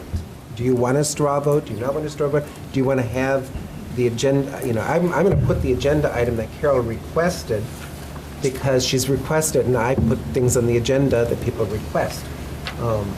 So even if we had a straw vote, that's still going to be on the agenda at the Facilities Committee. Well, yeah, it's not up to me. I mean, I think we had this discussion earlier about whether or not there should be a straw vote, and the decision was there should be a straw vote. I'm just trying to get to this idea of, I think there are some things that I hear agreement on. What I don't hear agreement on is it sounds like people are still open to the possibility of having two facilities as opposed to one. Well, maybe that could be the straw vote. Are we still open for two facilities? Mr. O'Connor, you've not said a word. I was going to politely suggest that we have a preliminary straw vote prior to taking the real one. Could we see a show of hands of people that are willing to commit to a straw vote tonight? A straw for a straw. How many would like a straw vote tonight? I'm going to honor what he suggested. Okay, there's not enough for a straw vote, so we're not going to have a straw vote. Go ahead. Mr. John stated that there was too many people in the downtown jail in order to facilitate. The downtown jail has 131 beds, right? Correct. And currently, the current census is what? This morning it was around 50. So I thought I heard 50. So somehow I keep getting crossed that the 50 beds, the 50 folks that we currently have in downtown, there would be no way at all to do any remodels somewhere else in the facility if it's 50 folks in the bed. And I think I have the census. It's not been very many, but we've never had the 131. Oh, we probably did. Maybe yeah. a few years back. But yeah. Currently, we haven't. The last several years, we have not. That is correct. I don't want to speak for John. My personal view, and I'm not an engineer, is that it would be very difficult to have the specific facilities that we think we need for the mental health and medical, to have the vision like we do, the line of sight, I guess you might call it, like we do at the satellite, to ever construct that downtown. But that's correct. That's the difference. yeah, it's not just numbers, it's the overall configuration. Thank you, Alan. Mr. Quisenberry. Yeah, having toured the downtown jail facility this afternoon, I don't see how it would be possible within the constraints of access control and the current layout that you could do some construction there while you were still housing inmates there. The access control needs make it such that you can't have a construction entrance and exit and so forth at the same place where you're trying to house people. If I'm hearing Carol right, I think your question was, could you, since you only have 40, could you work on 70 of the beds while you're still keeping 40 people there? I don't see how that would be possible under the current situation. Mr. Maxwell. Thank you. There's always a tension in public policy making between what we would like and what we can afford. So far this evening, I've not heard anything about what we can afford. Now, I don't want my comments to be misconstrued that I'm not unconcerned about the safety of the staff and the inmates at your institution, Mr. Walsh. So I am, and that's my primary concern. But again, what can we afford? I'd like to have a little more information on that. Mr. Kurtz, then Ms. Petrie. It seems to me that we're sort of sitting without any numbers to let us know what can we afford and what can't we afford. I would assume that at least we could have the consensus here, maybe an RFP for the satellite jail. We seem to be getting, in my mind, seem to be getting closer to putting up a new facility so that we can afford the new types of jails that we have to incarcerate people with like a hospital, a mental health ward, and all these others. But we really need to know some numbers. Why not, maybe not tonight, but we put it on the agenda for an RFP for the satellite jail so we can get some numbers here. That'll give us an idea whether we need to go with Mr. Maxwell's affordability or perhaps if it is too expensive, maybe we can remodel downtown, but as John states, we need to have some numbers here. If we're going to put this before our constituents, we need to tell them how much we're going to spend of their tax dollars. Okay, Mr. Kurtz, we have one item on the agenda right now, which is to develop an RFP for comparative costs, and I'm going to treat yours as just simply develop an RFP for satellite jail. All on the agenda. Ms. Petrie. Information question for John. When he looked at the downtown jail and you were considering the amount of available space, in your consideration, did you use that recreation space as part of your potential calculations of how the space could be reconfigured and how many beds could be in there? Other than the cells themselves, the entire space can be reconfigured. So that recreation space could be used for some other purpose. So that within the footprint, that entire space in the lower level can be punched. Yes. Mr. Quisenberry. So the discussion of what we can afford has two aspects to it. The first being what I think Mr. Kurtz was speaking to, which is how much what we want would cost. The other aspect of it, which I think we could be proceeding on, is a funding model, which is how much can we actually fund? Not, what is it, what would what we want cost, but what is our capacity for bonding, borrowing, paying for this? I've heard some general numbers based on the quarter-cent sales tax, but maybe a more detailed analysis of that would be in order. Okay. So I'm going to mark that as an item, a funding model for either alternative. And to follow along with that, I appreciate the sheriff's report. I don't know if there's any way to really get a good handle on operationally what our financing benefit would be if we were operating out of one place. I know that may be a little bit intangible, but I can clearly see that if you're trying to provide mental health, medical, and some of these other side resources in two places, it's going to cost more than doing it in one place. The way this normally would work is a planner and my staff would work with literally bubble diagrams. What do we want? And then they'd put it together in a design layout. And once we get to that point, then we look at the staffing analysis. I mean, that's our biggest thing is labor. I'm just going to make up a number. If we have 5 totally separate pods, not that that's the real number, I'm just making this up.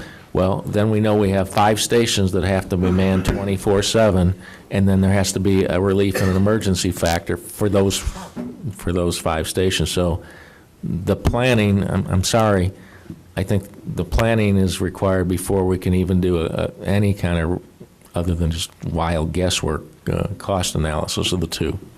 So like if in a satellite facility where it's all consolidated, even though it might appear you could get by with one master control operator, it may be a size and scope that you need 2 people on staff to do everything that needs to be done.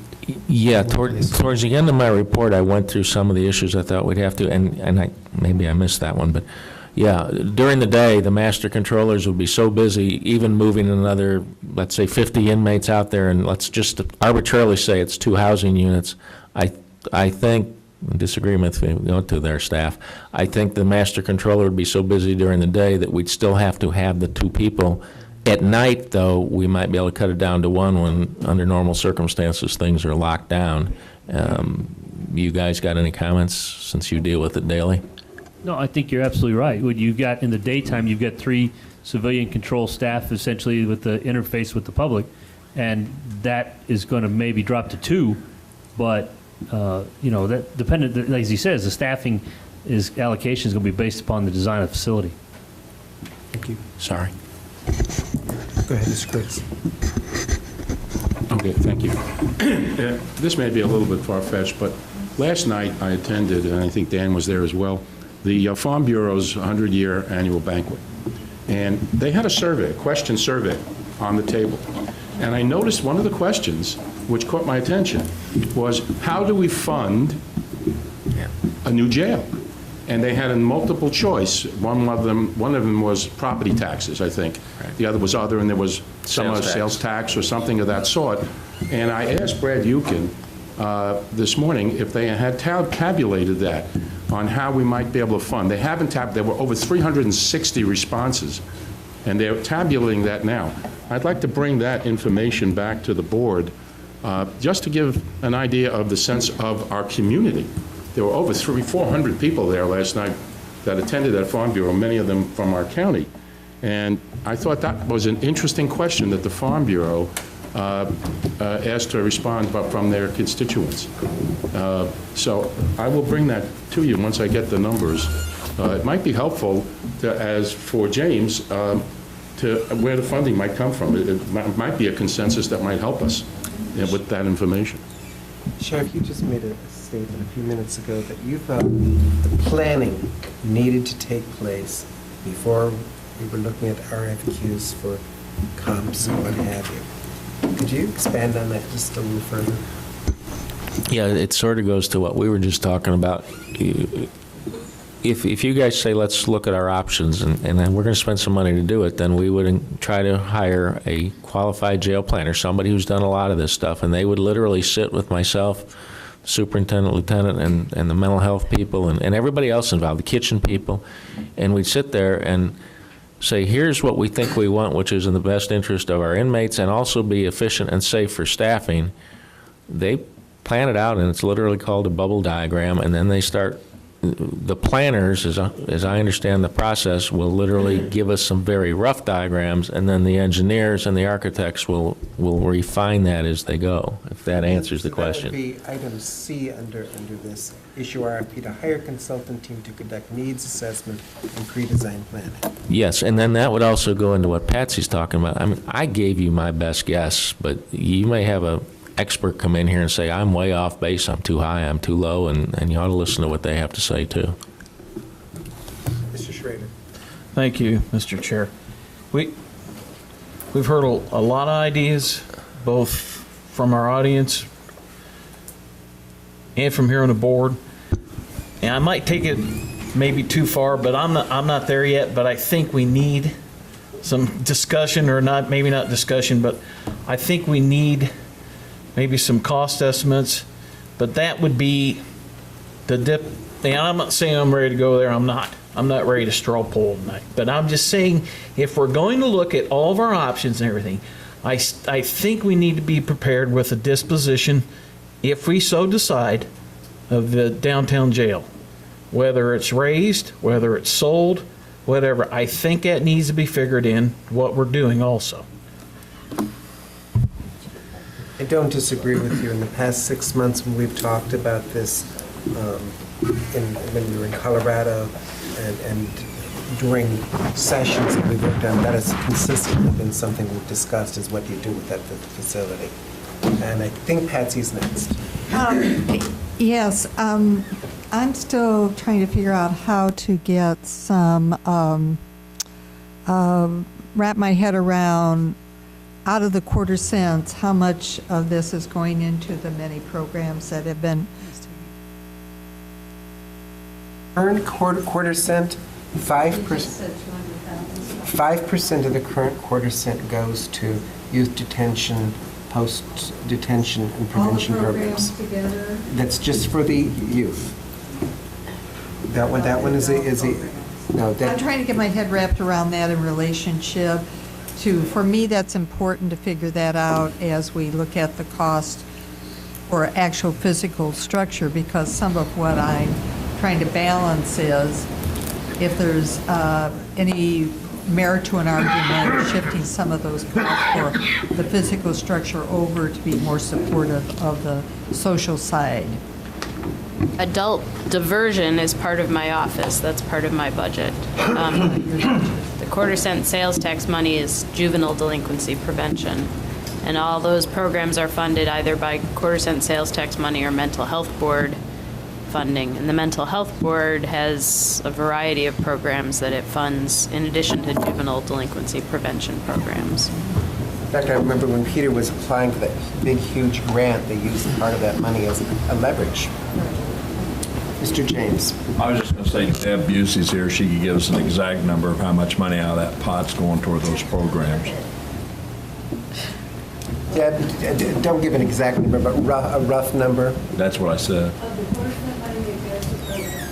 Goes to youth, it's 5%, Dustin. And the rest of the quarter cent money is paying bonds for the courthouse and the juvenile detention center.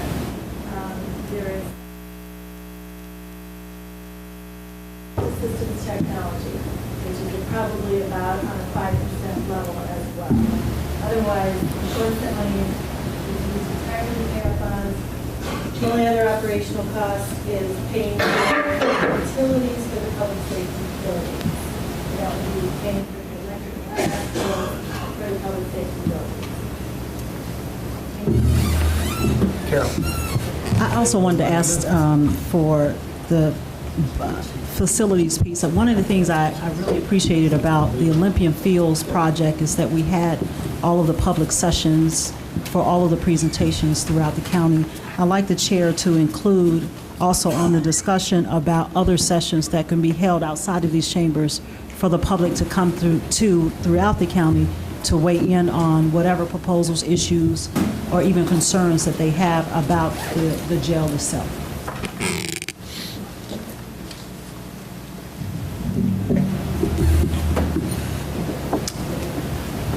Any other questions before we adjourn? Thank you all for coming. This was actually very productive. See you next week at facilities. Thank you.